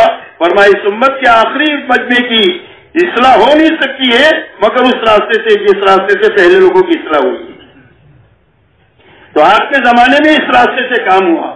اللہ تعالیٰ نے پوری امت پر اور پوری انسانیت پر اللہ تعالیٰ نے رحم فرما کر کے مولانا الیاس صاحب رحمۃ اللہ علیہ کے ذریعے سے محنت کا وہ رخ اور محنت کے وہ اعمال دیے کہ جن اعمال کے راستے سے اور محنت کے جس رخ کے راستے سے قرن اول میں مجمع بھی بنا اور قرن اول میں ماحول بھی بنا. اسی لیے مولانا الیاس صاحب رحمۃ اللہ علیہ فرماتے تھے کہ میں اس کام کو کار نبوت یقین کرتا ہوں. میں اس کام کو حضور صلی اللہ علیہ وسلم والا کام سمجھ کر کر رہا ہوں. اور یوں فرماتے تھے کہ مجھے اللہ تعالیٰ نے قرن اول کا ہیرا دے دیا. مجھے اللہ تعالیٰ نے قرن اول کا ہیرا دے دیا. حضور صلی اللہ علیہ وسلم کے زمانے میں جس رخ سے کام ہوا ہے اللہ تعالیٰ نے کام کا وہ رخ مجھے عطا فرمایا. یہ مولانا الیاس صاحب رحمۃ اللہ علیہ فرماتے. اسی لیے جب اس سے پوچھا گیا کہ آپ اس محنت سے کیا چاہتے ہیں، یا آپ جو کہہ رہے ہیں پوری امت کو بغیر کسی استثناء کے کہ بھئی نکلو نکلو نکل کر کے واپس آؤ تو مقامی کام کرو، تو آپ اس محنت سے کیا چاہتے ہو؟ اور میں اس محنت سے میں یہ چاہتا ہوں کہ امت اس محنت کو کرتے کرتے اس سطح تک پہنچ جائے جہاں حضور صلی اللہ علیہ وسلم امت کو چھوڑ کر گئے تھے. ہماری منزل چلہ 4 مہینہ نہیں ہے، سال 7 مہینہ نہیں ہے، بلکہ ہماری منزل صحابہ ہے. ہم اس محنت کے ذریعے سے کہاں تک جانا چاہتے ہیں؟ ہم وہاں تک جانا چاہتے ہیں جہاں پر حضور صلی اللہ علیہ وسلم امت کو چھوڑ کر گئے تھے. تو آپ امت کو کہاں پر چھوڑ کر گئے تھے؟ آپ امت کو 2 بنیادوں پر چھوڑ کر گئے تھے. ایک تو ہر فرد امت میں پورا دین اپنے حقیقت کے ساتھ زندہ تھا. دوسری بنیاد ہر فرد امت میں یہ تھی کہ اللہ کے دین کے مقابلے میں اپنی جان اور مال کو بے قیمت بنایا تھا کہ ہماری جان کی کوئی بھی قیمت نہیں ہے اللہ کے اور اللہ کے دین کے مقابلے میں، اور ہمارے مال کی کوئی بھی قیمت نہیں ہے اللہ کے دین کے مقابلے میں. ایک کا تقاضا ہے تو 1 لگائیں گے، 1000 کا تقاضا ہے تو 1000 لگائیں گے، جانے بھی اور مال بھی. اور جھاڑو مار کر لگانے کا تقاضا ہے تو جھاڑو مار کر لگائیں گے. اسی لیے آپ اندازہ لگاؤ مدینہ منورہ کے انصار نے جو فیصلہ کیا ہے وہ معمولی فیصلہ نہیں تھا. حضور صلی اللہ علیہ وسلم کو مدینہ لے جانے کے معنی یہ تھا کہ سارا عرب ان کا دشمن ہوگا، ان کے بڑے بڑے شرفا قتل ہوں گے اور ان کو بہت سارے حالات اور آزمائش سے گزرنا پڑے گا. اور آپ دیکھو 10 سال میں کس آزمائش سے مدینہ گزرا ہے وہ آپ کے سامنے ہے. لیکن صحابہ نے طے کیا تھا کہ محمد صلی اللہ علیہ وسلم کی حمایت کے لیے ہم جو کچھ کرنا پڑے گا اس کے لیے کرنا تیار ہے، جتنا لگانا پڑے گا وہ لگانے کے لیے تیار ہے. اسی لیے آپ نے جب بیعت کیا تو آخری شرط بیعت کی یہ تھی کہ جب میں مدینہ منورہ آؤں گا تو میری حفاظت کے لیے وہ تمام وسائل تم اختیار کرو گے جن وسائل سے تم اپنے عورتوں کی اور اپنے بچوں کی حفاظت کرتے ہو اس سے تم میری حفاظت کرو. فرمایا اس کے بدلے میں ملے گا کیا ہمیں؟ فرمایا اس کے بدلے میں اللہ تم کو جنت دیں گے، اور جس کی جنت بن جائے گی اللہ اس کی دنیا یقینی طور پر بنائیں گے. اس لیے کہ دنیا آخرت کا سایہ ہے، جس کی آخرت بنے گی اس کے بناؤ کے آثار دنیا میں ظاہر ہوں گے، اور جس کی دنیا اجڑے گی جس کی آخرت اجڑے گی اس کے اجاڑ کے آثار دنیا میں یقینی طور پر ظاہر ہوں گے. اس لیے میرے محترم بزرگوں دوستو، اپنی جان مال کو اللہ کے اور اللہ کے دین کے مقابلے میں بے قیمت بنایا. یہ 2 بنیادیں تھی جس بنیادوں پر اللہ نے ایک چھوٹی اور ایک کمزور جماعت کے ہاتھوں اتنا بڑا کام لیا. دعوت کی اس مبارک محنت کے ذریعے سے امت میں ایک ایسا مجمع بنانا مقصود ہے کہ جس میں یہ 2 بنیادیں زندہ ہو جائے. ایک پورا دین اپنی حقیقت کے ساتھ زندہ ہو جائے، ایک جان مال اللہ کے دین کے مقابلے میں بے قیمت بن جائے کہ جب بھی اللہ کے دین کے لیے اور اللہ کے نام پر جان مال لگانے کا تقاضا ہوگا، جتنا لگانے کا تقاضا ہوگا ہم وہ لگانے کے لیے تیار ہے. جب ایک مجمع ایسا ہوگا تو اس مجمع سے اللہ وہ کام لیں گے جو کام اللہ نے صحابہ سے لیا. اگر یہ کمزور ہوں گے تو اللہ اپنی طاقت ان کے ساتھ کر کے ان کو قوی بنا دیں گے، اور اگر یہ تھوڑے ہوں گے تو اپنے لشکروں کو اللہ ان کے ساتھ کر کے اللہ ان کو زیادہ کر دیں گے، اور اللہ سے وہ کام لے لیں گے جو کام اللہ نے صحابہ سے لیا۔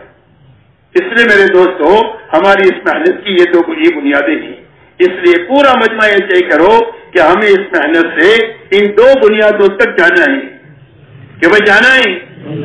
کون کون جانے کے لیے تیار ہے؟ ماشاءاللہ، اللہ تعالیٰ قبول فرمائے۔ اب میرے محترم بزرگوں دوستو، یہ دو بنیادیں ہماری محنت کی منزل ہے، اس کو ہم منزل بنا کر چلنا شروع کریں گے تو یا تو اللہ ہم کو وہاں تک پہنچا دیں گے زندگی میں محنت کرتے کرتے، اور جو پہنچ جائے گا وہ چمک جائے گا، اور اگر اللہ کو منظور نہیں ہوا، کام کرتے کرتے جلدی مر گئے اور وہاں تک نہیں پہنچے، تو اللہ تعالیٰ ان پہنچے ہوئے لوگوں کے ساتھ حشر فرما دیں گے، اور جو پہنچ جائے گا وہ بھی چمک جائے گا، اور جس کا حشر ان کے ساتھ ہوگا وہ بھی چمک جائے گا۔ اس لیے کہ اللہ کے دار و دہیش کا نظام یہ ہے کہ ایک آدمی نے حفظ شروع کیا اور حافظ بننے سے پہلے مر گیا تو اللہ اس کو حافظ اٹھائیں گے۔ ایک آدمی حج کے لیے نکلا کراچی سے، ایئرپورٹ پر احرام کی حالت میں مر گیا، اللہ قیامت کے دن اس کو حاجی اٹھائیں گے۔ ایسا ہی صحابہ کو منزل بنا کر چلتے رہیں گے، قبولیت کے شرائط کے ساتھ چلتے رہیں گے تو یا تو اللہ پہنچا دیں گے یا پہنچے ہوئے لوگوں کے ساتھ اللہ ہمارا حشر کرا دیں گے۔ اس میں میرے دوستو ایک بڑا کام اللہ نے دیا ہے، وہی اعمال نبوت ہے۔ ہماری محنت میں جن اعمال نبوت کے ذریعے سے اللہ نے امت کو قدم اول میں بنایا ہے، حضور صلی اللہ علیہ وسلم کے ذریعے سے، وہی اعمال نبوت کے ذریعے سے قرن اول کے اندر میں اللہ نے ماحول کو بنایا ہے۔ محنت کے وہی رخ ہے جو دو رخ قرن اول میں قائم تھے، اللہ نے محنت کے وہی رخ ہمارے زمانے میں دیے ہیں کہ ہر ایمان والا حرکت بھی کرے، اور حرکت کر کے واپس آئے تو واپس آ کر ان اعمال نبوت میں بھی اپنے آپ کو لگائیں۔ تو کیوں بھائی سارے کاموں کو کرنے کے لیے تیار ہے؟ اب میرے محترم دوستو، اللہ تعالیٰ نے ایک بڑا مجمع یہاں پر جمع کیا ہے، اور تقریباً 100 ملکوں کا مجمع یہاں جمع ہے، اور تقریباً قرآنوں کے عنوان سے یہ جمع ہے۔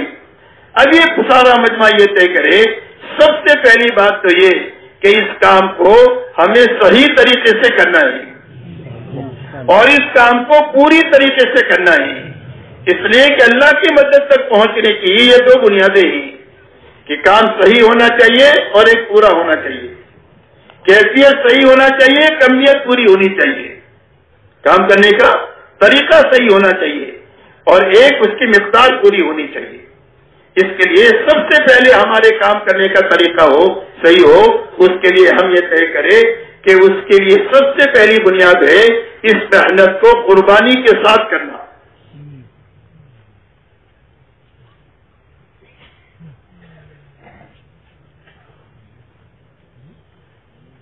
تو قربانی کی کیا معنی ہے؟ قربانی کے معنی میرے دوستو یہ ہے چھوڑنا نہیں ہے۔ قربانی کے معنی ہے کہ ہمارے خروج کا زمانہ آ گیا، چلے کا، 4 مہینے کا، جتنا بھی ہم نے مشورے سے طے کیا ہے نکلنا، یا ہمارے مقامی اعمال کا وقت طے ہو جو ہم نے اپنے مشوروں سے طے کیا ہے، مشورے کا ہے، تعلیم کا ہے، 2.5 گھنٹے 60 گھنٹے لگانے کی محنت کا ہے، 3 دن ہے، دوسرا گشت ہے۔ غرض یہ ہے کہ جو بھی اعمال کا وقت ہم نے طے کیا ہے، ایسا ہی ہمارے انفرادی اعمال بھی ہے، قرآن پاک کی تلاوت ہے، تسبیحات ہے، اذکار مسنونہ کا اہتمام ہے، دعاؤں کا مانگنا ہے، اسی کے ساتھ نوافل کی کثرت کرنا ہے، اور راتوں کو اللہ کے سامنے اٹھنا ہے، دعاؤں کی کثرت کرنا ہے۔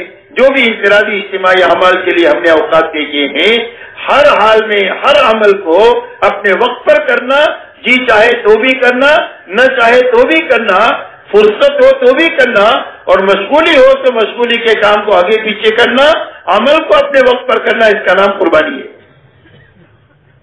بات سمجھ میں آ رہی ہے؟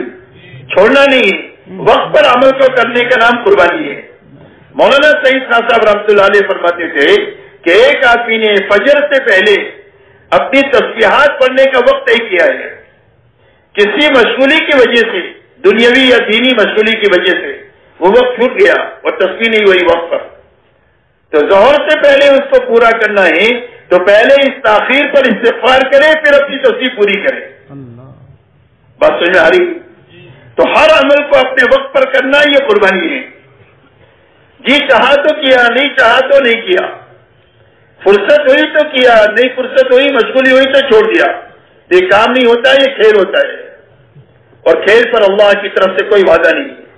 اس لیے میرے دوستوں پورا مجمع یہ طے کرے کہ جو ہمارے انفرادی اجتماعی اعمال ہے انشاءاللہ ہر حال میں اپنے وقت پر کریں گے، اور اپنی دنیاوی کاموں کو آگے پیچھے کرنا ہوگا تو آگے پیچھے کریں گے، اپنی خواہش کو چھوڑنا ہوگا تو اس کو چھوڑیں گے. کہ بھائی پورا مجمع اس کے لیے تیار ہے. تو ایک تو قربانی کے ساتھ کرنا، دوسرا یقین کے ساتھ کرنا ان اعمال کو کہ یہ اعمال نبوت یقین ہے، اعمال نبوت ہے، اور میری دنیا اور آخرت کے بننے کا یہ یقینی سبب ہے. ان اعمال نبوت کے ذریعے سے اللہ میری دنیا بھی بنائیں گے، آخرت بھی بنائیں گے. اس یقین کے ساتھ ان اعمال کو کرنا.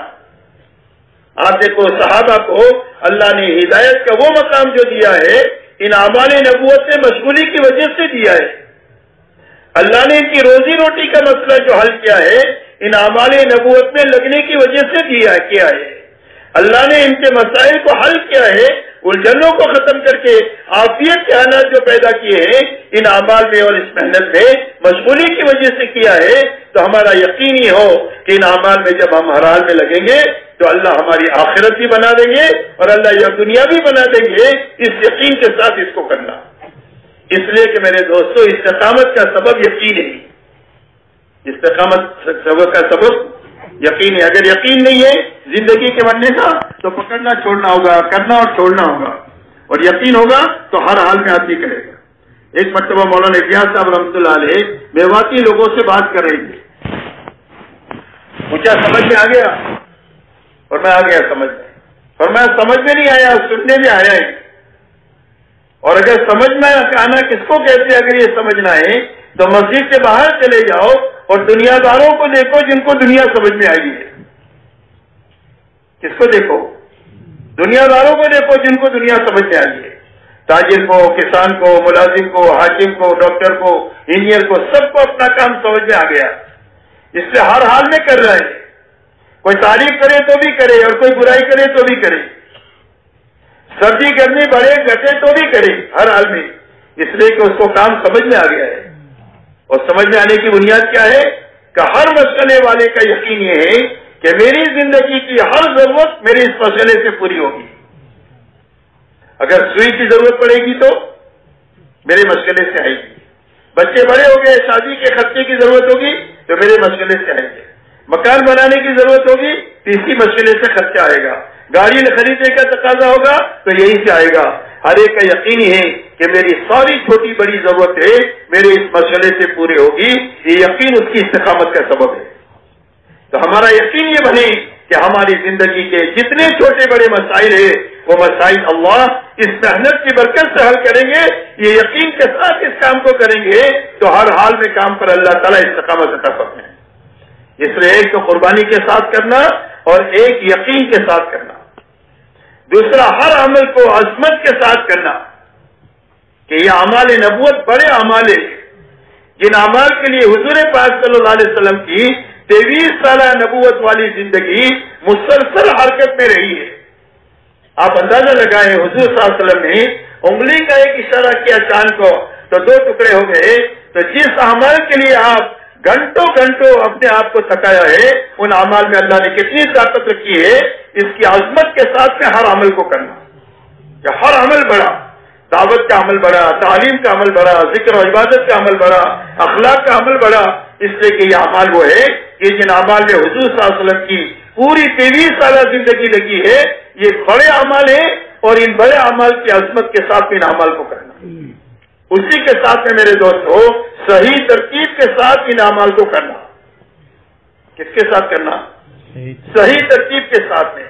اس لیے کہ ہمارے ذمے یہ ہے کہ زمین میں گٹلی صحیح طریقے سے رکھنا ہی ہمارے ذمے ہے.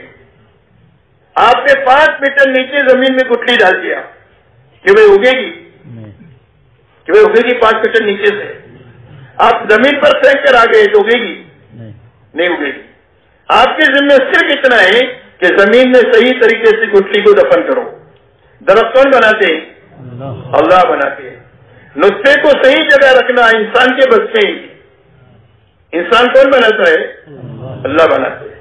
ایسا ہی ہر عمل کا ایک طریقہ ہے، ہر عمل کے کرنے کا ایک نہج ہے اور اس کی ایک ترتیب ہے، اس کے اصول ہے. ان اصولوں کی رعایت کے ساتھ کرنا، رواج سے بھی کام کو بچانا اور رسم سے بھی کام کو بچانا، رسمیت سے کام کو بچانا، روٹین پنے سے کام کو بچانا اور رواج بننے سے کام کو بچانا. کام کو صحیح نہج کے ساتھ کرنا، اس کے اندر کی روح کے ساتھ میں کرنا، یہ صحیح ترتیب کے ساتھ میں کرنا ہے.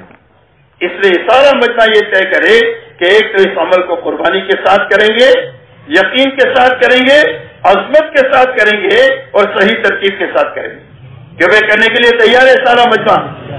اسی کے ساتھ میں میرے دوستو، ہمیں اپنی اس محنت میں دو چیزیں بڑھانی ہے. ایک تو نقل و حرکت بڑھانی ہے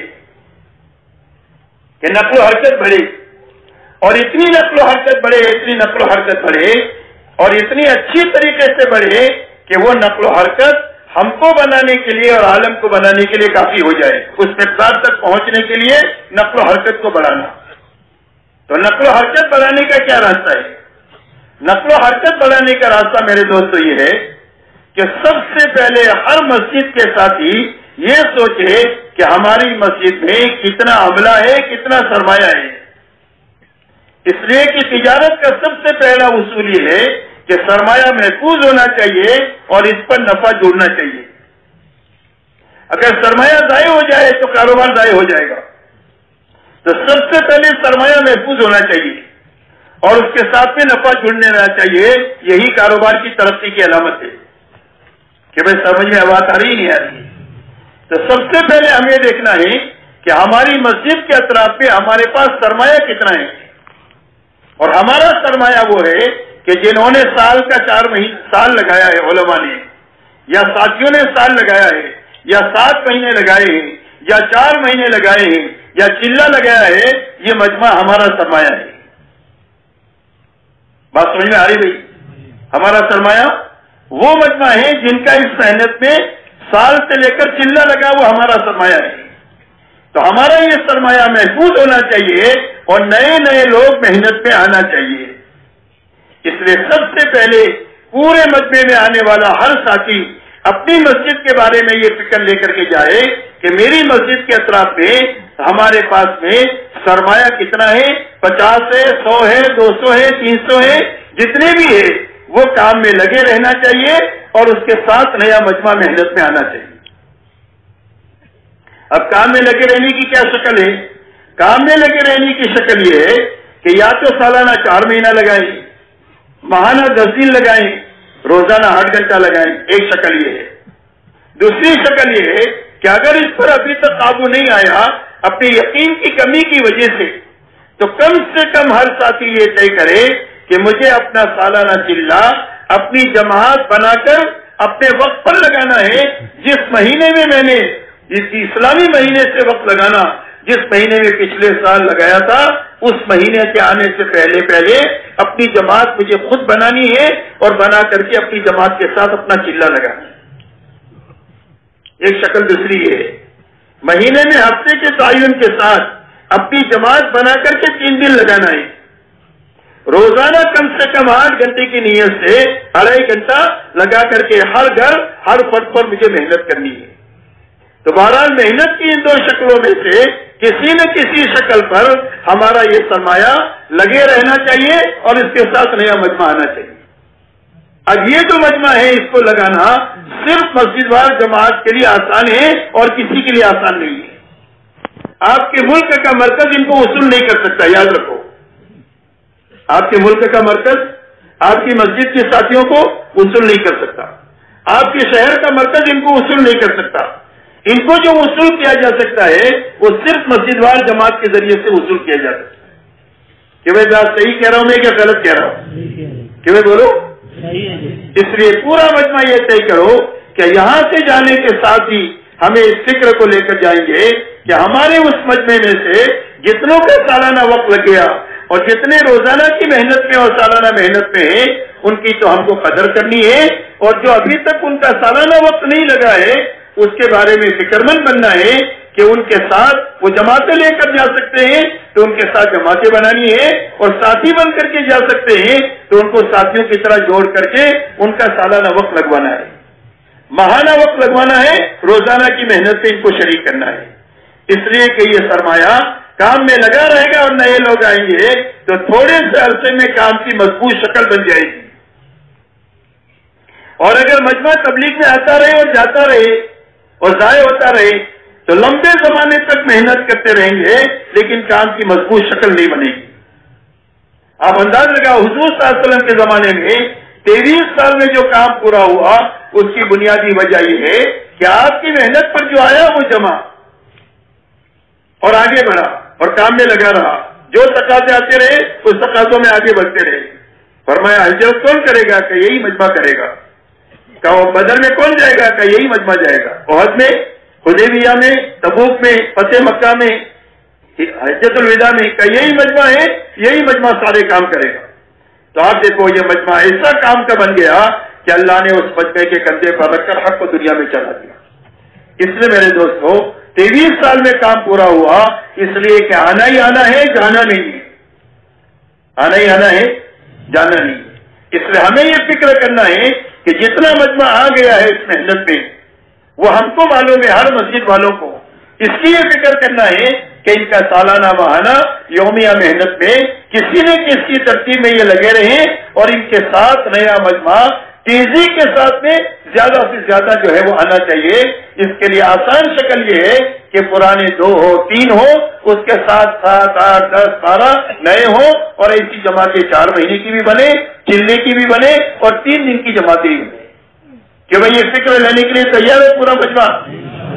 اب اس کے لیے آپ کو کتنا وقت چاہیے یہ بتاؤ.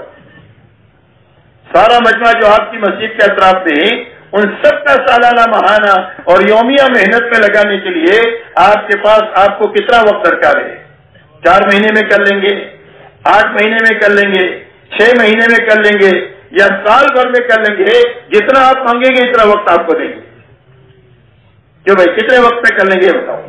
اس لیے کہ کوئی بات کا ارادہ آپ لے کر جاؤ گے تو اللہ کی مدد ہوگی. اللہ کی مدد ارادے پر ہے، دعا پر ہے اور کوشش پر ہے. ہمارے بس میں یہ 3 کام ہے: ارادہ کرنا، اپنے بس کی کوشش کرنا اور اللہ سے دعا مانگنا. جب تک ارادہ نہیں پیدا ہوگا اللہ کی طرف سے فیضان نہیں ہوگا. تو بتاؤ بھائی کتنا وقت چاہیے؟ آپ بتاؤ خود ہی. کیوں بھائی 1 سال میں کر لو گے؟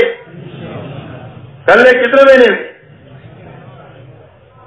4 مہینے میں، 1 سال میں. چلو 1 سال کا وقت. آئندہ سال انشاءاللہ جب جڑیں گے تو انشاءاللہ آپ کارگزاری میں یہ سنائیں گے. جب مسجد کی کارگزاری ہوگی تو مسجد والے یہ سنائیں گے کہ ہمارے یہاں 50 ساتھی ہے، 4 مہینہ چلہ سال لگائے ہوئے، ان کا سالانہ چلہ یا 4 مہینہ لگ گیا، مہینے کے 10 دن یا 3 دن لگ رہے ہیں اور روزانہ کی محنت میں 8 گھنٹہ یا 2.5 گھنٹہ لگاتے ہیں. انشاءاللہ یہ کارگزاری آئندہ سال سنائیں گے کہ بھائی سارا مجمع تیار ہے. اس ملک کے لوگ بھی طے کریں اور جن ملکوں سے لوگ آئے ہیں وہ بھی یہ طے کر کے جائیں کہ اپنی مسجد کے اطراف میں جو ہمارا سرمایہ ہے اس سب کو لگاتے ہوئے نئے مجمع کو کام میں لگانا ہے کہ بھائی ٹھیک ہے انشاءاللہ. تو ایک تو خروج کو بڑھانے کی یہ شکل ہے. خروج اسی طریقے سے بڑھے گا انشاءاللہ. یہ سارے وقت لگانے والے بن جائیں گے تو اس وقت میں جتنی جماعتیں ہماری 4 مہینے کی، چلے کی، 3 دن کی نکل رہی ہے اس سے ڈبل یا اس سے زیادہ ہو جائے گی. اس لیے کہ آپ اگر اندازہ لگاؤ گے تو مشکل سے 20%، 15%، 25% کا وقت لگ رہا ہے. باقی مجمع جو ہے اس کا سالانہ ماہانہ یومیہ محنت میں وقت نہیں لگے گا. جب ان کا وقت لگے گا تو آپ کا خروج بڑھ جائے گا. تو ایک تو خروج کو بڑھانا ہے اور اس کی یہ شکل کرنی ہے. اب اس کے لیے جو ترتیب آپ کریں، انفرادی ملاقات کے ذریعے سے ان کے اوقات طے کریں سالانہ ماہانہ اور یومیہ محنت کے لیے، یا جوڑ کی کوئی شکل کے لیے. بہرحال جو شکل بھی مناسب آپ سمجھے مسجد کی سزا سے کر کے ان کے وقت لگانے کی ترتیب قائم کریں کہ بھائی کریں گے انشاءاللہ. اللہ آسان کرے.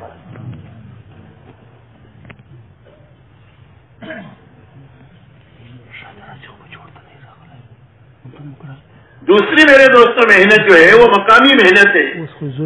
اگر ہم یہ چاہتے ہیں کہ ہمارا کام مضبوط سے مضبوط ہو جائے کہ جس کے نتیجے سے کام کرنے والے روزانہ ترقی کریں، بیٹھے ہوئے لوگ کام پر آنا شروع ہو جائے، دوبارہ کام پر آنا، ہر مسجد میں آنے والی جماعت کام کو سیکھ کر سمجھ کر کام کرنے کے جذبے سے ہماری مسجد سے جائے، ہمارے یہاں سے جو بھی وقت جتنے وقت کے لیے نکلے وہ واپس آنے کے بعد ضائع نہ ہو، بلکہ ہمارے ساتھ محنت میں لگ جائیں اور سارے خواص اور عوام کو اللہ تعالیٰ کام پر جمع فرما دے۔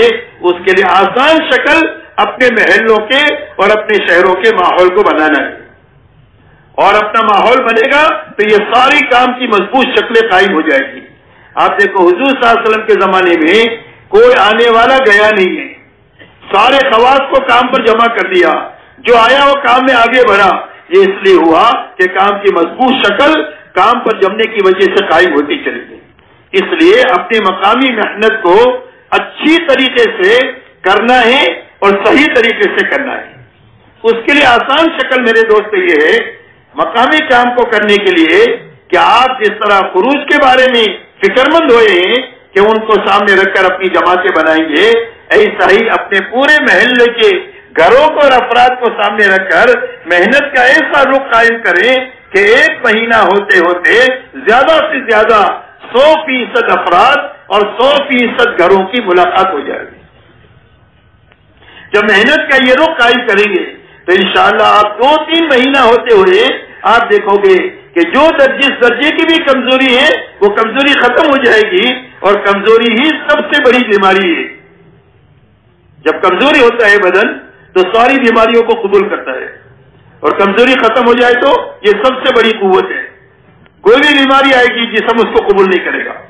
تو کمزوری کی دور کرنے کا راستہ یہ ہے کہ محنت کا ایسا رخ اپنے محلوں میں قائم کرنا کہ ایک مہینہ ہوتے ہوتے آخری درجے میں 100% گھر اور 100% افراد کی ملاقات ہو جانی چاہیے۔ 6 دن میں جن کی ملاقات ہو گئی، کچھ لوگ ایسے ہیں کہ جو آپ کو صبح بھی نہیں ملتے، رات کو بھی نہیں ملتے، چھٹی کے دن ملتے ہیں، تو چھٹی کے دن میں اپنا وقت بڑھا کر کے 2.5 گھنٹے کے بجائے 4 گھنٹہ لگاؤ، 5 گھنٹہ لگاؤ، اور 6 دن کی محنت میں جو لوگ رہ گئے ہیں ان کی ملاقات اس دن کر کے اپنا ہفتے کا کام پورا کر لے، تاکہ مہینہ ہوتے ہوتے ہمارا کام پورا ہو جائے۔ تو اس کے لیے اپنے محلوں میں کام کا یہ رخ قائم کرنا، یہ قائم کرنے کے لیے ایک تو گھروں اور افراد کی بھی تقسیم کرنا اور اپنے ساتھیوں کو بھی تقسیم کرنا۔ آپ کی مسجد میں 20 ساتھی ہیں جو روزانہ محنت لگ رہے مشوروں میں، تعلیم میں، جتنے ساتھی تو زیادہ ہے 100 ہے، لیکن محنت پہ 20 ہے، تو آپ 20 کو سامنے رکھ کر اپنا کام سوچیں مقامی محنت کے اعتبار سے کہ بھئی اگر 20 آدمیوں کی 2 آدمیوں کی، ایک مضبوط آدمی بات کرنے والا اور ایک معاون جس کا 3 دن کئی مرتبہ لگا ہے یا چلہ لگا ہے، کہ جو مستقل تو جماعت کو لے کر نہیں چل سکتا ہے لیکن معاون بن سکتا ہے اور کام سیکھ سکتا ہے، ایسے 2 آدمیوں کی آپ جماعت بنا دیں اور جماعت بنا کر کے تو 20 آدمیوں کی آپ کی 10 جماعتیں بن جائیں گی، اور اگر 3 آدمیوں کی جماعت بنانی ہے آپ کو تو 7 جماعتیں تقریباً بن جائے گی۔ آپ کی مسجد کے اطراف میں 400 گھر ہیں، اب 400 گھروں کو اگر آپ 7 جماعتوں پر تقسیم کریں گے تو تقریباً ایک جماعت کے حصے میں 60 گھر آئیں گے، کچھ کم زیادہ آئیں گے کہ بھئی اتنے آئیں گے، اور اگر جو ہے وہ 10 جماعتوں پر تقسیم کریں گے تو 40 گھر آئیں گے، جو 40 گھر یا 60 گھر ایک مہینہ ہوتے ہوتے آپ کو سب سے مل لینا ہے۔ 60 گھروں میں 60 آدمی ہے تو 60 سے ملنا ہے، 120 آدمی ہے تو 120 سے ملنا ہے، اور 180 ہے تو 180 سے ملنا ہے۔ اس لیے کہ مسلمانوں کے یہاں تو ماشاءاللہ ویسی ہی برکت ہوتی ہے، ہر گھر میں کم سے کم 3 تو بالغ مرد ہوتے ہی ہے، باپ بھی ہے، بیٹا بھی ہے، بھائی بھی ہے، بس ماشاءاللہ بڑی تعداد ہے ہماری۔ تو اس کے لیے کوشش یہ کریں کہ ایک مہینہ ہوتے ہوتے ملاقات ہو جائے، اس کے لیے ساتھیوں کو بھی تقسیم کریں اور علاقے کو بھی آپ تقسیم کریں۔ کیوں میں اس کے لیے تیار ہے؟ کون کون کریں گے یہ؟ اب میرے دوستو، یہ جب آپ کام کا یہ رخ آپ نے قائم کر لیا، خروج کی بھی ترتیب بنا دیا، مقامی کام کی بھی ترتیب بنا دیا، تو اب آپ کا کام آسان ہو جائے گا۔ آسان اس طریقے سے ہو جائے گا کہ آپ کے روزانہ کرنے کے جو کام ہیں ان کاموں میں ایک کام آپ کا مشورے کا ہے، تو اب مشورہ آپ کا آسان ہو جائے گا۔ آسان اس سے ہو جائے گا کہ روزانہ آپ کو جماعتیں بنانے کے لیے وقت آپ کو ضرورت نہیں ہے، اس لیے کہ جماعتیں بن چکی ہے آپ کی۔ آپ کو کام سوچنے کے لیے جو وقتی تقاضے ہیں اس کے لیے سوچنے کی ضرورت ہے، لیکن جو مستقل تقاضے ہیں وہ تو اس کو تو آپ نے طے کر دیا ہے، اس لیے کہ ہماری اس محنت میں کچھ تقاضے وقتی ہے، کچھ تقاضے دائمی ہے۔ ایک دائمی تقاضا ہے، اور دائمی تقاضا جو ہے وہ ہر گھر ہر فرد کی ملاقات ہے، یہ دائمی تقاضا ہے، یہ روز کرنے کا کام ہے۔ ہماری اس محنت میں کچھ وقتی تقاضے ہیں جو کبھی کبھی ہوتے ہیں کہ بھی ہمارے محلے میں کوئی بیمار ہے، چاہے تبلیغ میں لگا ہو نہ لگا ہو، ہر مسلمان کا یہ عیادت ہمارا حق، اس کا ہمارے پر حق ہے، اس کے لیے جماعت بنانا، کہ میت ہو گئی ہے تو اس کی تعزیت کر کے جماعت بنانا، اس کی ہم خوشی میں بھی شریک ہوں گے، مسلمان کی غمی میں بھی شریک ہوں گے۔ کوئی جماعت نکل رہی ہے تو اس کی وصولی کرنا ہے، کوئی جماعت واپس آ رہی ہے تو اس کا استقبال کرنا ہے، جانے والی جماعت ہے اس کو روانگی سمجھانی ہے، واپس آنے والی جماعت کی کارگزاری لینی ہے، اس کو واپسی کی بات سمجھانی ہے، اسی کے ساتھ کوئی اللہ کے راستے میں گیا ہوا ہے تو اس کے گھروں کی دیکھ بھال کرنی ہے، مرد ہے تو مرد جا کر کے ملاقات کریں گے مردوں سے، اور اگر گھر میں کوئی مرد نہیں ہے صرف مستورات ہے تو اپنی سمجھدار بہنوں کو بھیج کر گھر کے حال احوال لے کر کے حالات کے تفقد کے بعد میں جو چیز مناسب ہوگی وہ کریں گے۔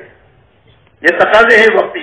کوئی جماعت ہماری مسجد میں آئی ہے، کمزور جماعت ہے، تو مسلسل جماعت کے ساتھ مشورے سے ساتھیوں کو لگانا ہے جو ان کو تعلیم سکھائیں، جو ان کی تشکیل سکھائیں، جو ان کو وصولی کا کام سکھائیں، ان کو عمومی گھر سکھائیں، ان کو انفرادی اجتماعی اعمال کرنا سکھائیں، تاکہ یہ جماعتیں ہمارے یہاں سے کام کو سیکھ کر جائیں۔ کوئی مضبوط جماعت ہماری مسجد میں آئی ہے تو اس سے پوری طریقے سے اپنے کام پر قابو پایا جائے، اس لیے کہ جن لوگوں کی تشکیل آپ نہیں کر سکتے ہیں یہ آنے والی جماعتیں ان کی تشکیل کر لیں گی، اس لیے کہ آنے والی جماعتیں کسی سے متاثر نہیں ہوتی۔ بولے ہم نکلے تو سب کو نکلنا چاہیے، بس آپ تو متاثر ہو جائیں گے کہ یہ فلانے بڑے ہیں، اس دنیا کے بڑے ہیں، دین کے بڑے ہیں، لیکن آنے والی جماعت کسی سے متاثر نہیں ہوتی، وہ تو سب کی تشکیل کر لے گی۔ ایک مرتبہ ایک جماعت چلی گئی ایک ادارے میں، اور اس ادارے میں بیان کے بعد میں تشکیل آپس میں شروع کیے، میوات کے لوگ تھے، تو انہوں نے جو ہے وہ دیکھا ایک بڑے میاں ایک جگہ جا کر کے دور بیٹھے ہوئے اللہ اللہ کر رہے نماز کے بعد میں، تو ایک آدمی جا کر کے ان سے تشکیل کرنے لگ گیا۔ کسی نے کہا یہ تو فلانے بڑے عالم ہیں، تو بیچارہ وہ کیا جانے کون بڑے کون چھوٹے، وہ بولا بھائی بڑے ہو چھوٹے ہو سب کو 4 مہینہ لگانا ہے۔ تو میرے دوستو آنے والی جماعتیں جن کی تشکیل ہم نہیں کر سکتے ہیں وہ تشکیل ان کی کر لیں گی، تو آنے والی جماعتوں سے خوب کام لینا، اس لیے کہ نصرت وجود میں آ جائے گی تو اتنی نقل و حرکت سے وہ کام ہو جائے گا کہ جو کام مطلوب ہے، اس لیے کہ نصرت ہی کی کمی ہے اس وقت میں۔ الحمدللہ خروج اللہ نے وجود میں دے دیا، لیکن آنے والی جماعتیں مسجدوں میں زیادہ سے زیادہ بیچاری مشغول رہتی ہے، ان سے کام نہیں لیا جاتا ہے، جس کی وجہ سے آنے والی جماعت سے ہمارے محلے میں جو ترقی ہونا چاہیے وہ کام کی ترقی رکی ہوئی ہے نصرت کی کمی کی وجہ سے۔ اس لیے یہ وقتی تقاضے ہیں، اپنے سارے ساتھیوں کو ان تقاضوں پر استعمال کرنا۔ کام 2-4 آدمیوں کے ہاتھ میں نہیں ہونا چاہیے، کام پورے مجمع کے ہاتھ میں ہونا چاہیے، تاکہ کوئی آدمی مر جائے معذور ہو جائے یا نقل مکانی کرے تو اس کی وجہ سے کام متاثر نہیں ہونا چاہیے جب کام مجمع کے ہاتھ میں ہوگا، اور مجمع کام کا جو بنے گا وہ کام کرنے سے بنے گا۔ کسی کو آپ یہ نہ سمجھو کہ میں حل ہوں یا حل نہیں ہے، پوری امت پہ اللہ نے عالمی استعداد رکھی ہے کام کی، استعداد اس وقت ظاہر ہوگی جب ان سے کام لیا جائے گا۔ کام کرتے کرتے آدمی کام کا بن جاتا ہے، گاتے گاتے آدمی گویا بن جاتا ہے، کام کرتے کرتے کرنے والا بن جاتا ہے۔ اس لیے سارے ساتھیوں سے کام لینا تاکہ سارا مجمع سارے کام کرنے والے ہوں۔ تو وقتی تقاضوں کو تقسیم کرنا ہے، دائمی تقاضا ہے اس کی ترتیب بنانی ہے۔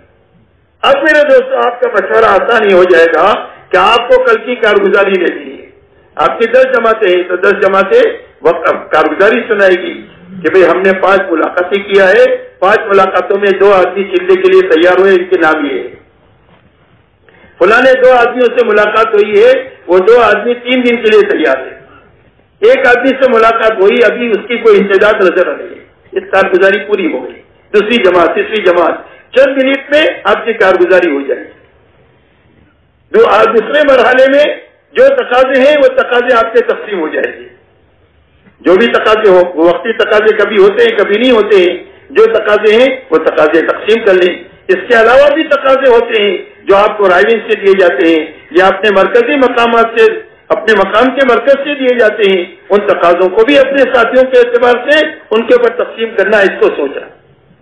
اب میرے دوستوں تھوڑی دیر میں مشورہ ہو جائے گا. مشورے میں زیادہ وقت لگانے کے بجائے کام میں ہمارا وقت زیادہ لگنا چاہیے. اب کام میں وقت اس وقت لگے گا جب پورا مجمع یہ کرے گا کہ بھئی ہم 8 گھنٹہ لگانے کی نیت کرتے ہیں، لیکن کم سے کم 150 منٹ 2.5 گھنٹہ پابندی کے ساتھ روزانہ لگائیں گے تو سارے تقاضے انشاءاللہ پورے ہو جائیں گے. کہ بھئی کون روزانہ 2.5 گھنٹے لگانے کے لیے تیار ہے؟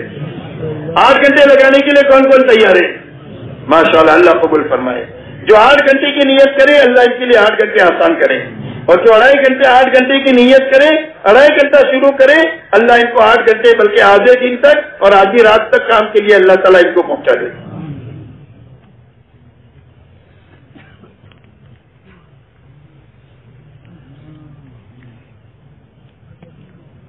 اب میرے دوستوں جب وقت فارغ کریں گے تو سارے تقاضے پورے ہوں گے.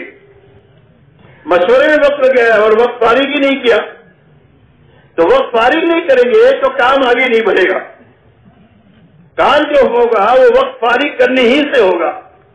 اس کی مثال آپ یہ سمجھیں کہ ایک سائیکل روڈ کی ہوتی ہے جس پر بیٹھ کر آدمی کام پر جاتا ہے، اور ایک سائیکل گھر میں ورزش کی ہوتی ہے.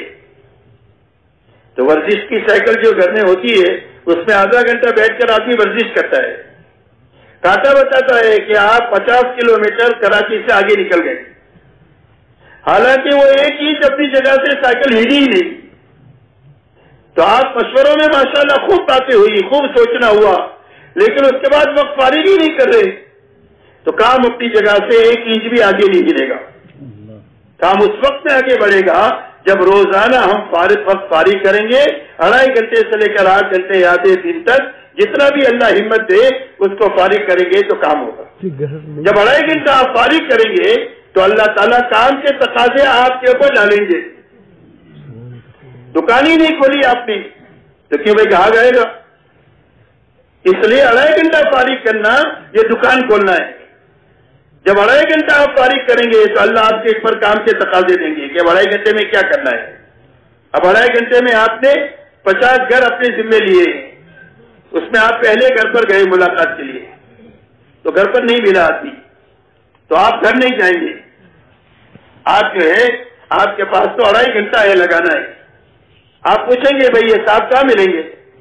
کبھی فلانے میں جگہ پر ہماری دکانیں وہاں ملیں گی. تو آپ پیدل یا سائیکل سے یا گاڑی سے وہاں جائیں گے قریب دور کے اعتبار سے. اب وہاں پہنچے پتا چلا کہ وہ تو یہاں سے نکل گئے فلانی جگہ دوستوں کے ساتھ بیٹھنے کا معمول ہے تو آپ گھر نہیں جائیں گے اس لیے کہ آپ کو تو 2.5 گھنٹہ پورا لگانا ہے. تو آپ تیسری جگہ اس کے بعد تلاش کرتے ہوئے جائیں گے. جب 3 جگہ آپ دھکا کھا کر آپ پہنچیں گے پسینے میں شرابر ہو کر اپنے آپ کو تھکا کر کے تو اللہ آپ کی بات میں وزن پیدا کر دیں گے، سامنے والے میں قبولیت کی استعداد پیدا کر دیں گے.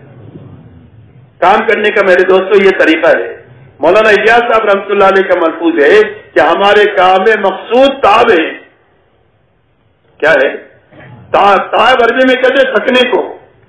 آدمی اتنا تھکے کہ اللہ کو پیار آ جائے کام ہو گیا. آپ ایک آدمی کے پیچھے 2.5 گھنٹہ تلاش کرتے ہوئے پھرتے ہی رہے اور وہ ملا ہی نہیں اور آپ تھک کر چور ہو گئے اور آپ مسجد میں آ کر 2 رکعت نماز پڑھ کر اللہ سے کہو گے تو اللہ آپ کی دعا کو قبول کر دیں گے، کبھی رد نہیں کریں گے. تھکنے کے بعد کی دعا کبھی رد نہیں ہوتی، اللہ کی یہاں مقبول ہوتی ہے. اس لیے میرے دوستو تھکنا اسی وقت میں ہوگا جب وقت فارغ کر کے ہم لوگوں کے پیچھے دوڑیں گے. جہاں ملے وہاں جائیں، گھر پر ملے گھر جائے، بازار ملے تو بازار میں جائیں، کیرم کے اڈے پر ملے تو وہاں جائے. اس کے علاوہ اور کوئی اڈا ہے اس اڈے پر مل سکتے ہیں تو وہاں جا کر کے بھی جانا اور جا کر کے ہر ایک کو ایمان کی بات کرنا، آخرت کی بات کرنا، دین کا نفع سمجھانا، بے دینی کا نقصان سمجھانا. اور اس کے بعد آپ نے اپنی مسجد میں 4-4 مہینے چلوں کی جماعتیں مہینوں کے اعتبار سے طے کی ہے ان کی تشکیل کرنا، لیکن ایمان آخرت اور دین کو باگول کر پھر کرنا. لوہے کو گرم کیے بغیر آپ چاقو چھری نہیں بنا سکتے. پہلے لوہے کو گرم کرنا اور گرم ہوگا ایمان سے، دین کا نفع سے، آخرت کے مذاکرے سے آدمی کے اندر میں کرنے کا داعیہ پیدا ہوگا. اب اس کے بعد اس کی 4 مہینے کی تشکیل کریں. 4 مہینے کے لیے تیار نہیں ہوا تو زیادہ زور نہ لگائیں، زیادہ جبر نہ کریں، چلے کی بات کریں. چلے کے لیے نہیں تیار ہوا 3 دن کی بات کریں. 3 دن کے لیے کسی وجہ سے نہیں تیار ہوا تو آپ مسجد کے کسی نہ کسی عمل کے لیے اس کو تیار کریں. آپ اس کے لیے بھی تیار نہیں ہوا مسجد کے عمل کے لیے، آخری ہر مجلس میں اپنی بات یہ کرنا چاہیے کہ بھائی آپ اپنے گھر میں مستورات میں تعلیم شروع کرو اپنے گھر میں، چاہے اس کا سال لگا ہو نہ لگا ہو، وقت لگا ہو نہ لگا ہو، 3 دن لگا ہو نہ لگا ہو، ہر مسلمان سے ملاقات میں اخیر میں اپنے گھر میں تعلیم کی زندہ کرنے کی بات کرو، اور ان کو بتاؤ کہ تعلیم کی کتابیں فضائل اعمال کی ہے، فضائل صدقات کی ہے، یہ اردو میں بھی ہے، گجراتی میں بھی ہے، انگریزی میں بھی ہے، اور بہت ساری زبانوں میں ہے۔ جو زبان میں آپ کے گھر کے لوگ پڑھ سکتے ہیں ان کتابوں کو خرید کر اپنے گھروں میں 5 منٹ 10 منٹ 15 منٹ آپ تعلیم شروع کریں۔ اس لیے میرے دوستو ہر جگہ جا کر یہ محنت کرنا، جب 4 مہینے سے آپ شروع کریں گے تو انشاءاللہ کسی نہ کسی عمل کے لیے تیار ہو جائے گا۔ آپ کسی کی موت کی تشکیل کرو گے تو بخار پر تیار ہو جائے گا۔ ہاں، موت کی تشکیل کرو تو وہ کہے گا میرے تو چھوٹے چھوٹے بچے ہیں مجھے چھوڑ دو، آپ کہیں گے اچھا بخار آئے گا تو چلے گا، کیا بخار آئے گا تو چلے گا۔ ہاں، تو ایسے اوپر سے نیچے آنا، 4 مہینہ ابھی معروف ہو گیا لوگوں میں کہ نئی چیز نہیں رہی، اس لیے ہر مسلمان کے کان میں 4 مہینے کی بات پڑھنا چاہیے کہ زندگی کے بدلنے کے لیے، زندگی کا رخ صحیح کرنے کے لیے اور اپنے فکروں کو بدلنے کے لیے اچھا 4 مہینہ لگانا ہر مسلمان کے لیے ضروری ہے۔ اس سے پوری قوت سے 4 مہینے کی دعوت دینا، اپنی ہر مسجد سے 4 مہینے کی جماعتیں نکالنا اور صحیح وقت گزارے اس کی فکر کرنا۔ اس طریقے سے 2.5 گھنٹے کے ذریعے سے ہر گھر ہر فرد پر محنت کرنا، اور 1 مہینہ ہوتے ہوتے 100% افراد کی ملاقات پوری کر لینا کہ وہ کنٹرول کرنے کے لیے تیار ہی ہے۔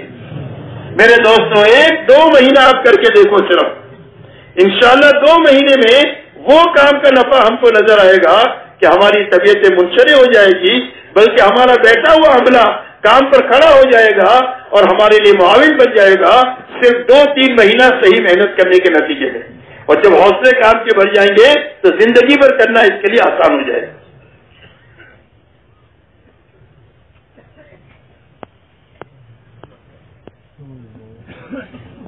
اسی کے ساتھ میں میرے محترم دوستو مشورہ ہے، روزانہ 2.5 گھنٹے کی یہ محنت ہے۔ میں نے وقتی تقاضے بھی بتائے، دائمی تقاضے بھی بتائے، ان سارے تقاضوں کو پورا کرتے ہوئے اپنا وقت لگانا ہے، باتوں میں اپنا وقت کم لگانا ہے، عمل میں اپنا وقت زیادہ لگانا ہے۔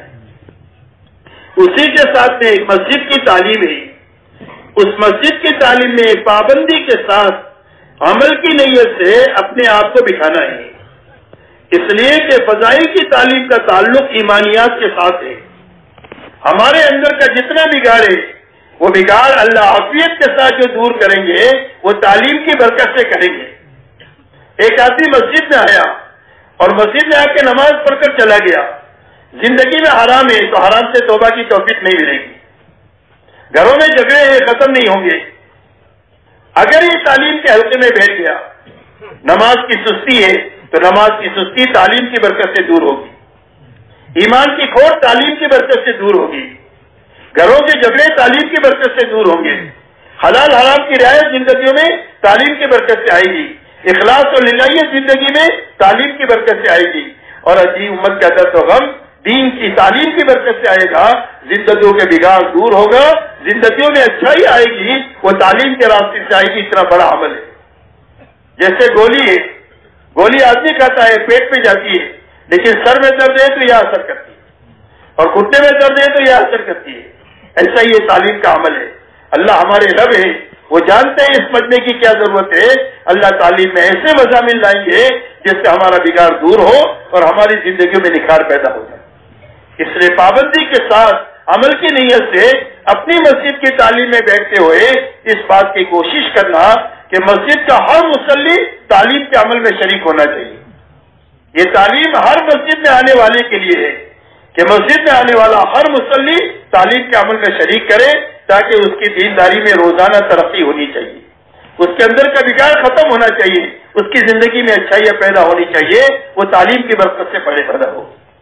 اسی کے ساتھ میرے دوستو اپنے گھروں میں تعلیم کے عمل کو زندہ کرنا دوستو بہت فکر کی بات ہے اور اچھی طرح سمجھنے کی بات ہے۔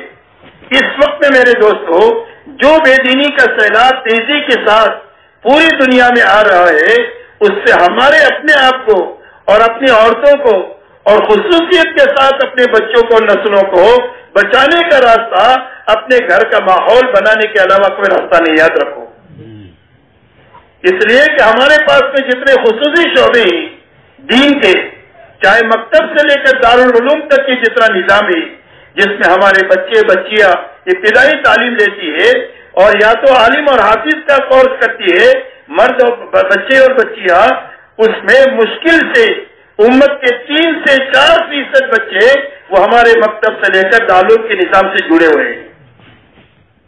باقی 97-96% بچے بچیاں ہماری 3 سال کی عمر سے لے کر 25-27 سال کی عمر تک یہ دنیاوی تعلیم کے نظام کے ساتھ جڑی ہوئی ہے.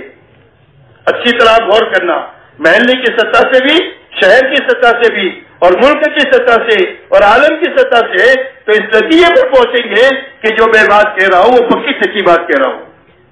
مشکل سے 4%, 3% یہ مکتب سے لے کر دارالعلوم کے نظام کے ساتھ ہمارے بچے بچیاں جڑی ہوئی ہے.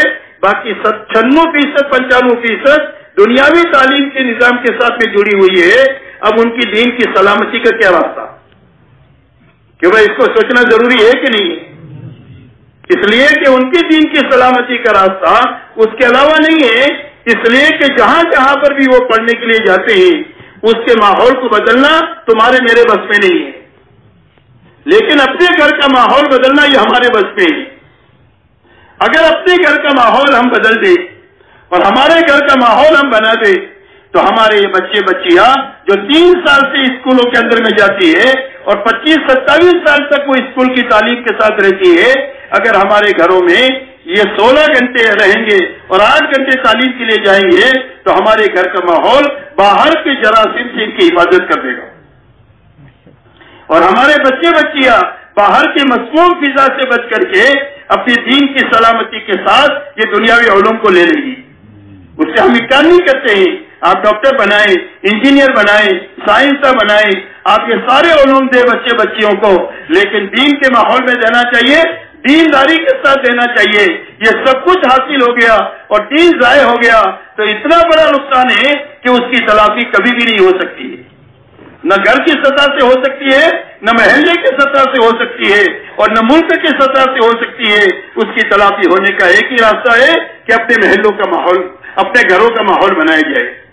اپنے گھروں کا ماحول بنانے کے لیے سب سے زیادہ طاقتور چیز جو ہے اپنے گھروں کی تعلیم ہے, کہ ہر آدمی, ہر مسلمان دنیا کے ہر کونے میں جہاں کہیں بھی ہے, چاہے تبلیغ میں لگا ہو نہ لگا ہو, اس کو اس بات پر آمادہ کرنا کہ اپنے گھروں میں تعلیم کے ذریعے سے اور محبت کے راستے سے اپنے گھر کا ماحول بنائے.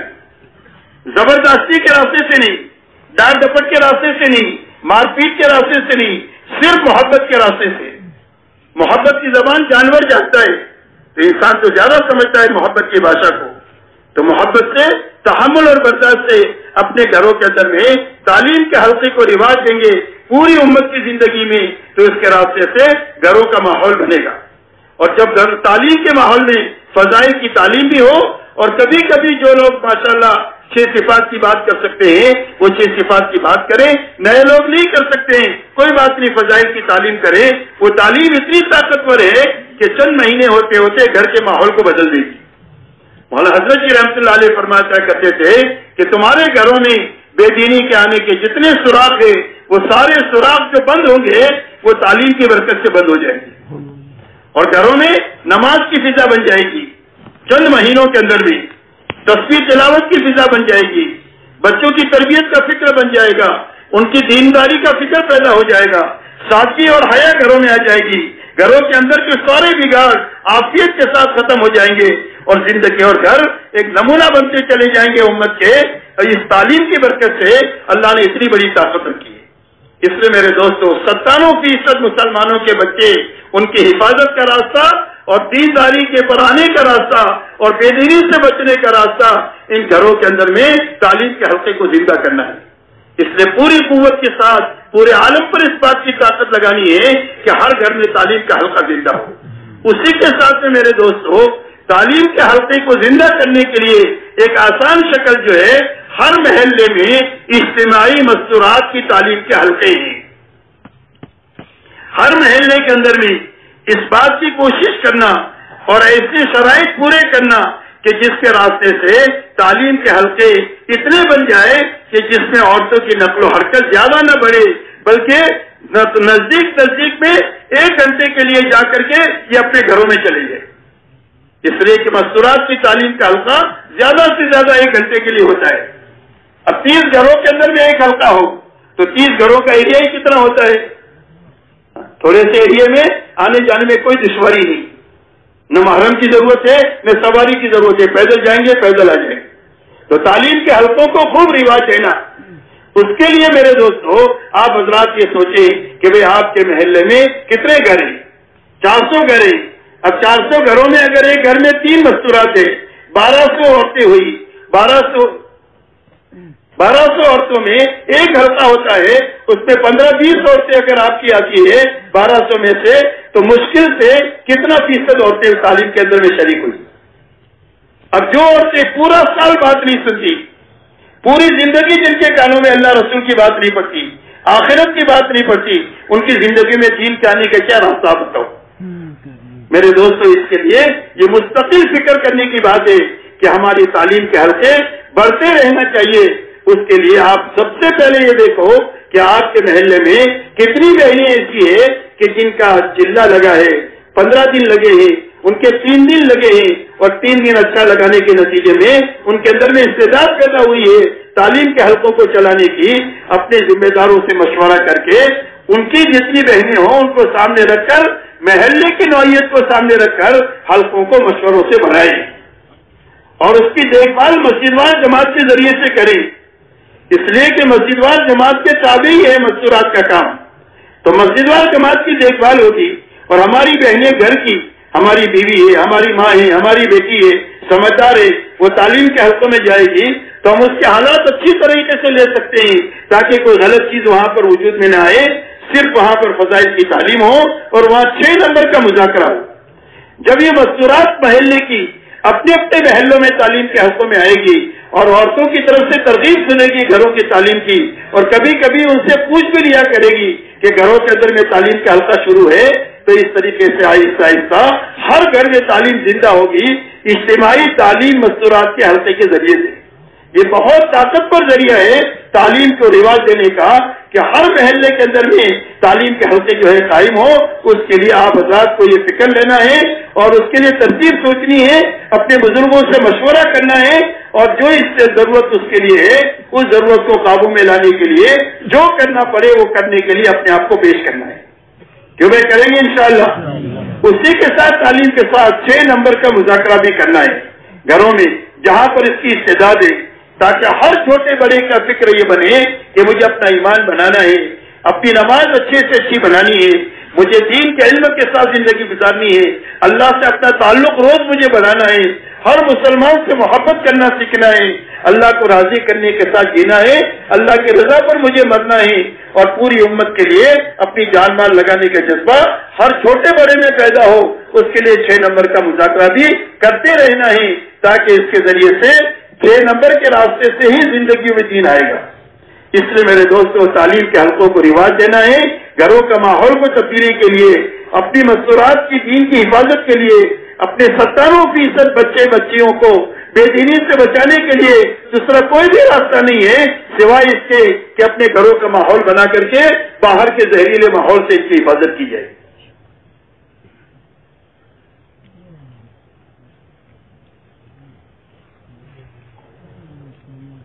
اسی کے ساتھ میرے محترم دوستوں ہفتہ واری گشت کے ذریعے سے ایسی فضا ہمارے مسجد محلے میں بنانی ہے کہ 100% نماز زندہ ہونی چاہیے۔ دعوت میرے دوستوں محنت عبادت کو زندہ کرنے کے لیے، اذان نماز کے لیے، ایسا ہی دعوت کی محنت عبادت کو زندہ کرنے کے لیے۔ حضرت جی رحمۃ اللہ علیہ کے زمانے میں ہم نے بارہا یہ بات سنی کارگزاری کے دوران میں، جب ان کے سامنے جماعتوں کی نقل و حرکت پیش کی جاتی تھی تو اس کو قدر کرتے ہوئے یہ پوچھتے تھے کہ الحمدللہ اللہ جزائے خیر دے، آپ نے بڑا کام کیا، ہمیں تو کچھ بستیاں ایسی بتاؤ کہ جن بستیوں میں 100% ایمان والے مرد اور عورتیں سارے نمازی ہوں۔ اور جب کوئی بستی کا نام آتا تھا تو وہ کھل جاتے تھے، خوش ہو جاتے تھے کہ الحمدللہ دعوت کے ذریعے سے جو عبادت زندہ کرنا مقصود ہے الحمدللہ ہو رہی ہے۔ اس لیے میرے دوستو 100% نماز کی فضا گشتوں کے ذریعے سے ایسا قربانی والا گشت ہو، ایسا اچھی طریقے سے گشت ہو کہ 100% نماز زندہ ہو۔ گشت میں اللہ نے پورے قرآن کو عملی طور پر زندہ کرنے کی طاقت اللہ نے گشت میں رکھی ہے۔ جو خیر آپ کو نظر آ رہی ہے یہ عمومی گشت کا اثر ہے۔ نبوت کے محنت کے سب سے زیادہ قریب عمل یہ عمومی گشت ہے۔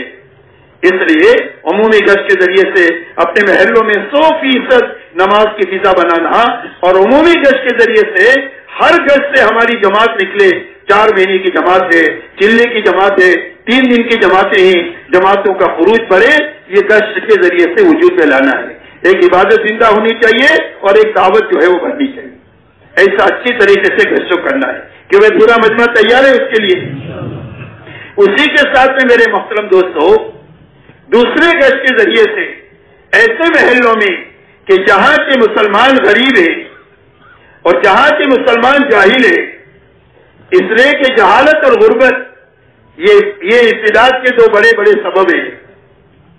جو لوگ دین سے بے خبر ہوتے ہیں اور جو لوگ غریب ہوتے ہیں وہ معمولی چیزوں پر دین کو چھوڑ دیتے ہیں۔ اگر ان کو یہ کہا جائے کہ تمہارا مکان بنا دیں گے، تمہارے بچوں کو تعلیم دلوا دیں گے، تمہارے بیمار کا علاج کرا دیں گے، تو یہ دین چھوڑ دیتے ہیں، اس لیے کہ دین کا نفع معلوم نہیں ہے اور ضرورت اپنے سامنے ہے۔ اس لیے ارتداد کے یہ 2 سبب بتائے ہیں علماء نے، ایک جہالت ہے اور ایک افلاس ہے۔ اس لیے ایسے محلوں کو تلاش کرنا کہ جہاں کے مسلمان غریب ہے، خصوصیت کے ساتھ سب کو کرنا ہے، محنت تو پوری امت پر کرنا ہے، لیکن خصوصیت کے ساتھ ان کو تلاش کرنا ہے کہ جو غریب بھی ہے اور جاہل بھی ہے۔ دوسرے گشت کے ذریعے سے مہینہ، 2 مہینہ، 3 مہینہ ایسی محنت کرنا، وہاں کے لوگوں کو اپنے ساتھ 3 دن کے لیے لے کر کے لانا، اس لیے کہ مسجدوار جماعتیں جو محلوں میں بنے گی ان کو اپنے ساتھ لے کر کام سے گزارنے کے نتیجے میں بنے گی۔ جب کام سے ان کو گزاریں گے تو پھر یہ کام کے بن جائیں گے۔ 3 دن کے اندر میں اچھا وقت لگانے سے سوجھ بوجھ آئے گی کس طرح اپنے محلے میں کام کرنا۔ تو اس کے لیے دوسرے گشت کے ذریعے سے آپ کو ہر محلے میں مسجد وار جماعت بنانی ہے۔ مسجد ہے تو مسجد میں کام شروع کرنا ہے، مسجد نہیں ہے تو کسی گیریج میں، کسی درخت کے نیچے، کسی آفس میں، کسی بند کمرے کو کرائے پر لے کر کے کسی بھی طریقے سے ہر محلے میں جہاں پر ایمان والے ہیں دوسرے گشت کے ذریعے سے محنت کو زندہ کرنا ہے، تاکہ 100% دینداری کی فضا ہمارے گھر سے لے کر عالم میں بنے۔ اسی کے ساتھ میں میرے محترم دوستو، آخری بات یہ ہے کہ ہمارا کیلنڈر 27 دن کا، ہم اپنے گھر کاروبار کا جو نظام سوچیں گے وہ 27 دن کا سوچیں گے کہ اپنے گھر کاروبار کو 27 دن میں پورا کریں گے اور ان اعمال کے ساتھ کریں گے۔ یہ جو روز کرنے کے اعمال ہے، روز کرنے کا عمل مشورہ ہے، 2.5 گھنٹہ ہے اور تعلیم ہے، ہفتہ واری کرنے کا عمل 2 گشت ہے۔ تو یہ سارے عمل کرتے ہوئے اپنے گھر کاروبار کی دیکھ بھال کریں گے اور 3 دن اللہ کے راستے میں نکلیں گے نہیں بلکہ اپنی جماعت بنا کر کے نکلیں گے۔ کیا کریں گے؟ ہر پرانا آدمی اپنی جماعت بنا کر کے نکلے، اس لیے کہ جو جماعت بنا کر کے نکلے گا وہی جماعت کی تعلیم اور تربیت کر سکے گا۔ جو عورت بچہ جنتی ہے وہ اپنے بچے کی قدر جانتی ہے، اس لیے اس کا بچہ روئے تو اس کے دل میں درد ہوتا ہے اور پڑوسی کا روئے تو اس کے سر میں درد ہوتا ہے، اس لیے کہ اس کا کچھ لگا ہی نہیں۔ تو اپنی جماعت خود بنانا، 27 دن اپنی مسجد وار جماعت کے ساتھ مل کر اپنے ایریے میں 50-60 گھروں میں محنت کر کے اپنی جماعت خود بنانا، اور جماعت بنا کر کے جماعت 3 دن کے اندر میں 2 کام کرنا، ایک تو وقت پورا لگانا اور ایک اعمال پورے کرنا۔ کہ وہ 3 دن میں کتنا وقت ہوتا ہے؟ 72 گھنٹے، تو ایک تو 72 گھنٹے پورے لگانا، اس لیے کہ ایک کنویں میں 72 ہاتھ پر پانی ہے، آپ کے ہاتھ میں 70 ہاتھ کی رسی ہے کہ وہ پانی ملے گا، 2 ہی فٹ کم ہے، بس 2 ہی گھنٹے تو کم ہے، کیا فرق پڑتا ہے؟ دیکھو میرے دوستو، بارش کے کون سے قطرے میں برکت ہے ہم کو نہیں معلوم، پہلے قطرے میں، بیچ میں، آخر میں، ہمیں نہیں معلوم ہے کہ ہماری تربیت پہلے گھنٹے میں ہے کہ آخری گھنٹے میں ہے۔ اس لیے تربیت کی تلاش میں 72 گھنٹے پورے لگانا کہ وہ کون کون 72 گھنٹے پورے لگائیں؟ ماشاءاللہ، اللہ قبول فرمائے۔ چاہے چھٹی لے کر کے لگانا پڑے، تنخواہ کٹا کر کے لگانا پڑے، جو تنخواہ کٹا کر کے آپ لگائیں گے وہ نقصان نہیں ہوگا، وہ قربانی ہوگی۔ اور قربانی اللہ کے خزانے سے لینے کا وہ بڑا دروازہ ہے کہ قربانی کے راستے سے جو ملے گا دنیا میں اور کسی راستے سے وہ اتنا نہیں ملے گا۔ صحابہ کو جو کچھ ملا ہے وہ قربانی کے راستے سے ملا ہے، اس لیے آپ تنخواہ کٹا کر کے جو 72 گھنٹے لگائیں گے وہ اللہ کے آپ قربانی شمار ہوگی، اور اس قربانی پر اللہ ہدایت میں ترقی دیں گے، اللہ حلال روزی دیں گے، اور اللہ عافیت کے حالات پیدا کر دیں گے، جس کی وجہ سے دنیا بھی سنور جائے گی اور آخرت بھی سنور جائے گی۔ اس کے لیے ایک تو وقت پورا کرنا، دوسرا کام میرے دوستو اعمال پورے کرنا، اس لیے کہ پھرنا پھرنے کے لیے نہیں ہے بلکہ نکلنا کسی کام کے لیے ہے۔ چند کاموں کے لیے نکلتے ہیں، ان کاموں کے ساتھ اپنا وقت پورا کرنا، 3 دن بھی، چلہ بھی، 4 مہینہ بھی، 7 مہینہ بھی اور سال بھی۔ اس لیے کہ آدمی پھرنے سے نہیں بنے گا، آدمی پھرنے کے زمانے میں جو کرنے کے کام ہیں انفرادی اجتماعی، ان کاموں کی پابندی سے بنے گا اور بچنے کی چیزوں سے بچنے سے بنے گا۔ آدمی کے بننے کی یہ 2 بنیادیں ہیں، کرنا اور بچنا۔ کرنے کا کوئی کام چھوٹنا نہیں چاہیے اور وقت ضائع نہیں ہونا چاہیے، یہ 2 بنیادیں ہیں۔ علاج سے 2 چیزیں ہوتی ہیں، ایک دوائی کرنا اور ایک دوائی کھانا اور ایک پرہیز کرنا۔ آپ نے دوائی نہیں کھائی تو علاج نہیں ہوگا، دوائی کھائی پرہیز نہیں کیا تو دوا کام نہیں کرے گی۔ ایسا ہی ہمارے بننے کے لیے ایک نکلنا ہے۔ تو بننے کے کیا معنی ہے؟ بننے کے معنی 2 چیزیں بننی چاہیے، ایک دل بننا چاہیے، ایک فکر صحیح ہونا چاہیے۔ دل کا بننا یہ ہے کہ دل و کا رخ اللہ کی طرف ہو جائے، اللہ کے حکموں کی طرف ہو جائے اور آخرت کی طرف ہو جائے۔ اس کے لیے ہم دنیا میں پھرتے ہیں۔ ہمارا فکر دعوت کا بنے کہ ہم کام دنیا کے سارے کریں گے لیکن دعوت کی فکر کے ساتھ کریں گے۔ جیسے ایک آدمی کے ٹوپی بنانے کا کارخانہ ہے، پھر شادی میں جائے گا تو ٹوپی دیکھے گا، میت میں جائے گا تو ٹوپی دیکھے گا، کھاتا بھی ہے، پیتا بھی ہے، بچوں کو پالتا بھی ہے، سارے کام کرتا ہے، لیکن فکر کیا ہو گیا؟ ٹوپی کا۔ ایسے ہمارا فکر دعوت کا بنے، اس کے لیے دنیا میں پھرتے ہیں۔ فکر کی تبدیلی کے لیے پھرنا ہے، فکر نہیں بدلے گا تو محنت نہیں بدلے گی، بڑی بکری اللہ کی نافرمانی رہے گی۔ محنت کا صحیح ہوگا جب ہمارا فکر بنے گا۔ تو فکر کی تبدیلی کے لیے اور اپنے دل کو بنانے کے لیے ہم دنیا میں پھرتے ہیں، اور اس کے لیے پہلی بنیاد دل کے بنانے کے لیے کرنا اور اٹھنا ہے۔ اس سے سارے کرنے کے کام کرتے ہوئے 3 چیزیں کام ملا لگا۔ کرنے کے انفرادی کام بھی ہے، اجتماعی کام بھی ہے۔ انفرادی کاموں کی بھی پابندی ہے، اجتماعی کاموں کی بھی پابندی ہے۔ اللہ والے فرماتے ہیں انفرادی اعمال سے استقامت آئے گی اور اجتماعی اعمال سے تربیت ہوگی، اور جو تربیت اور استقامت کے ساتھ اس محنت میں چلے گا اللہ قبولیت کے ساتھ اسے کام دے گا۔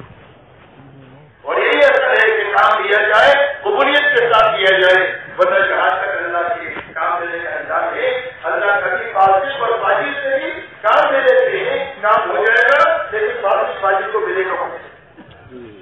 قبولیت کے ساتھ کرنے کی شرط کی ہے کہ اس کا حضرت آدمی بنے اور بنا ہوا چلے، اور بننے اور بنا ہوا چلنے کے لیے یہ 2 بنیادیں ہیں، انفرادی اعمال ہے، اجتماعی اعمال۔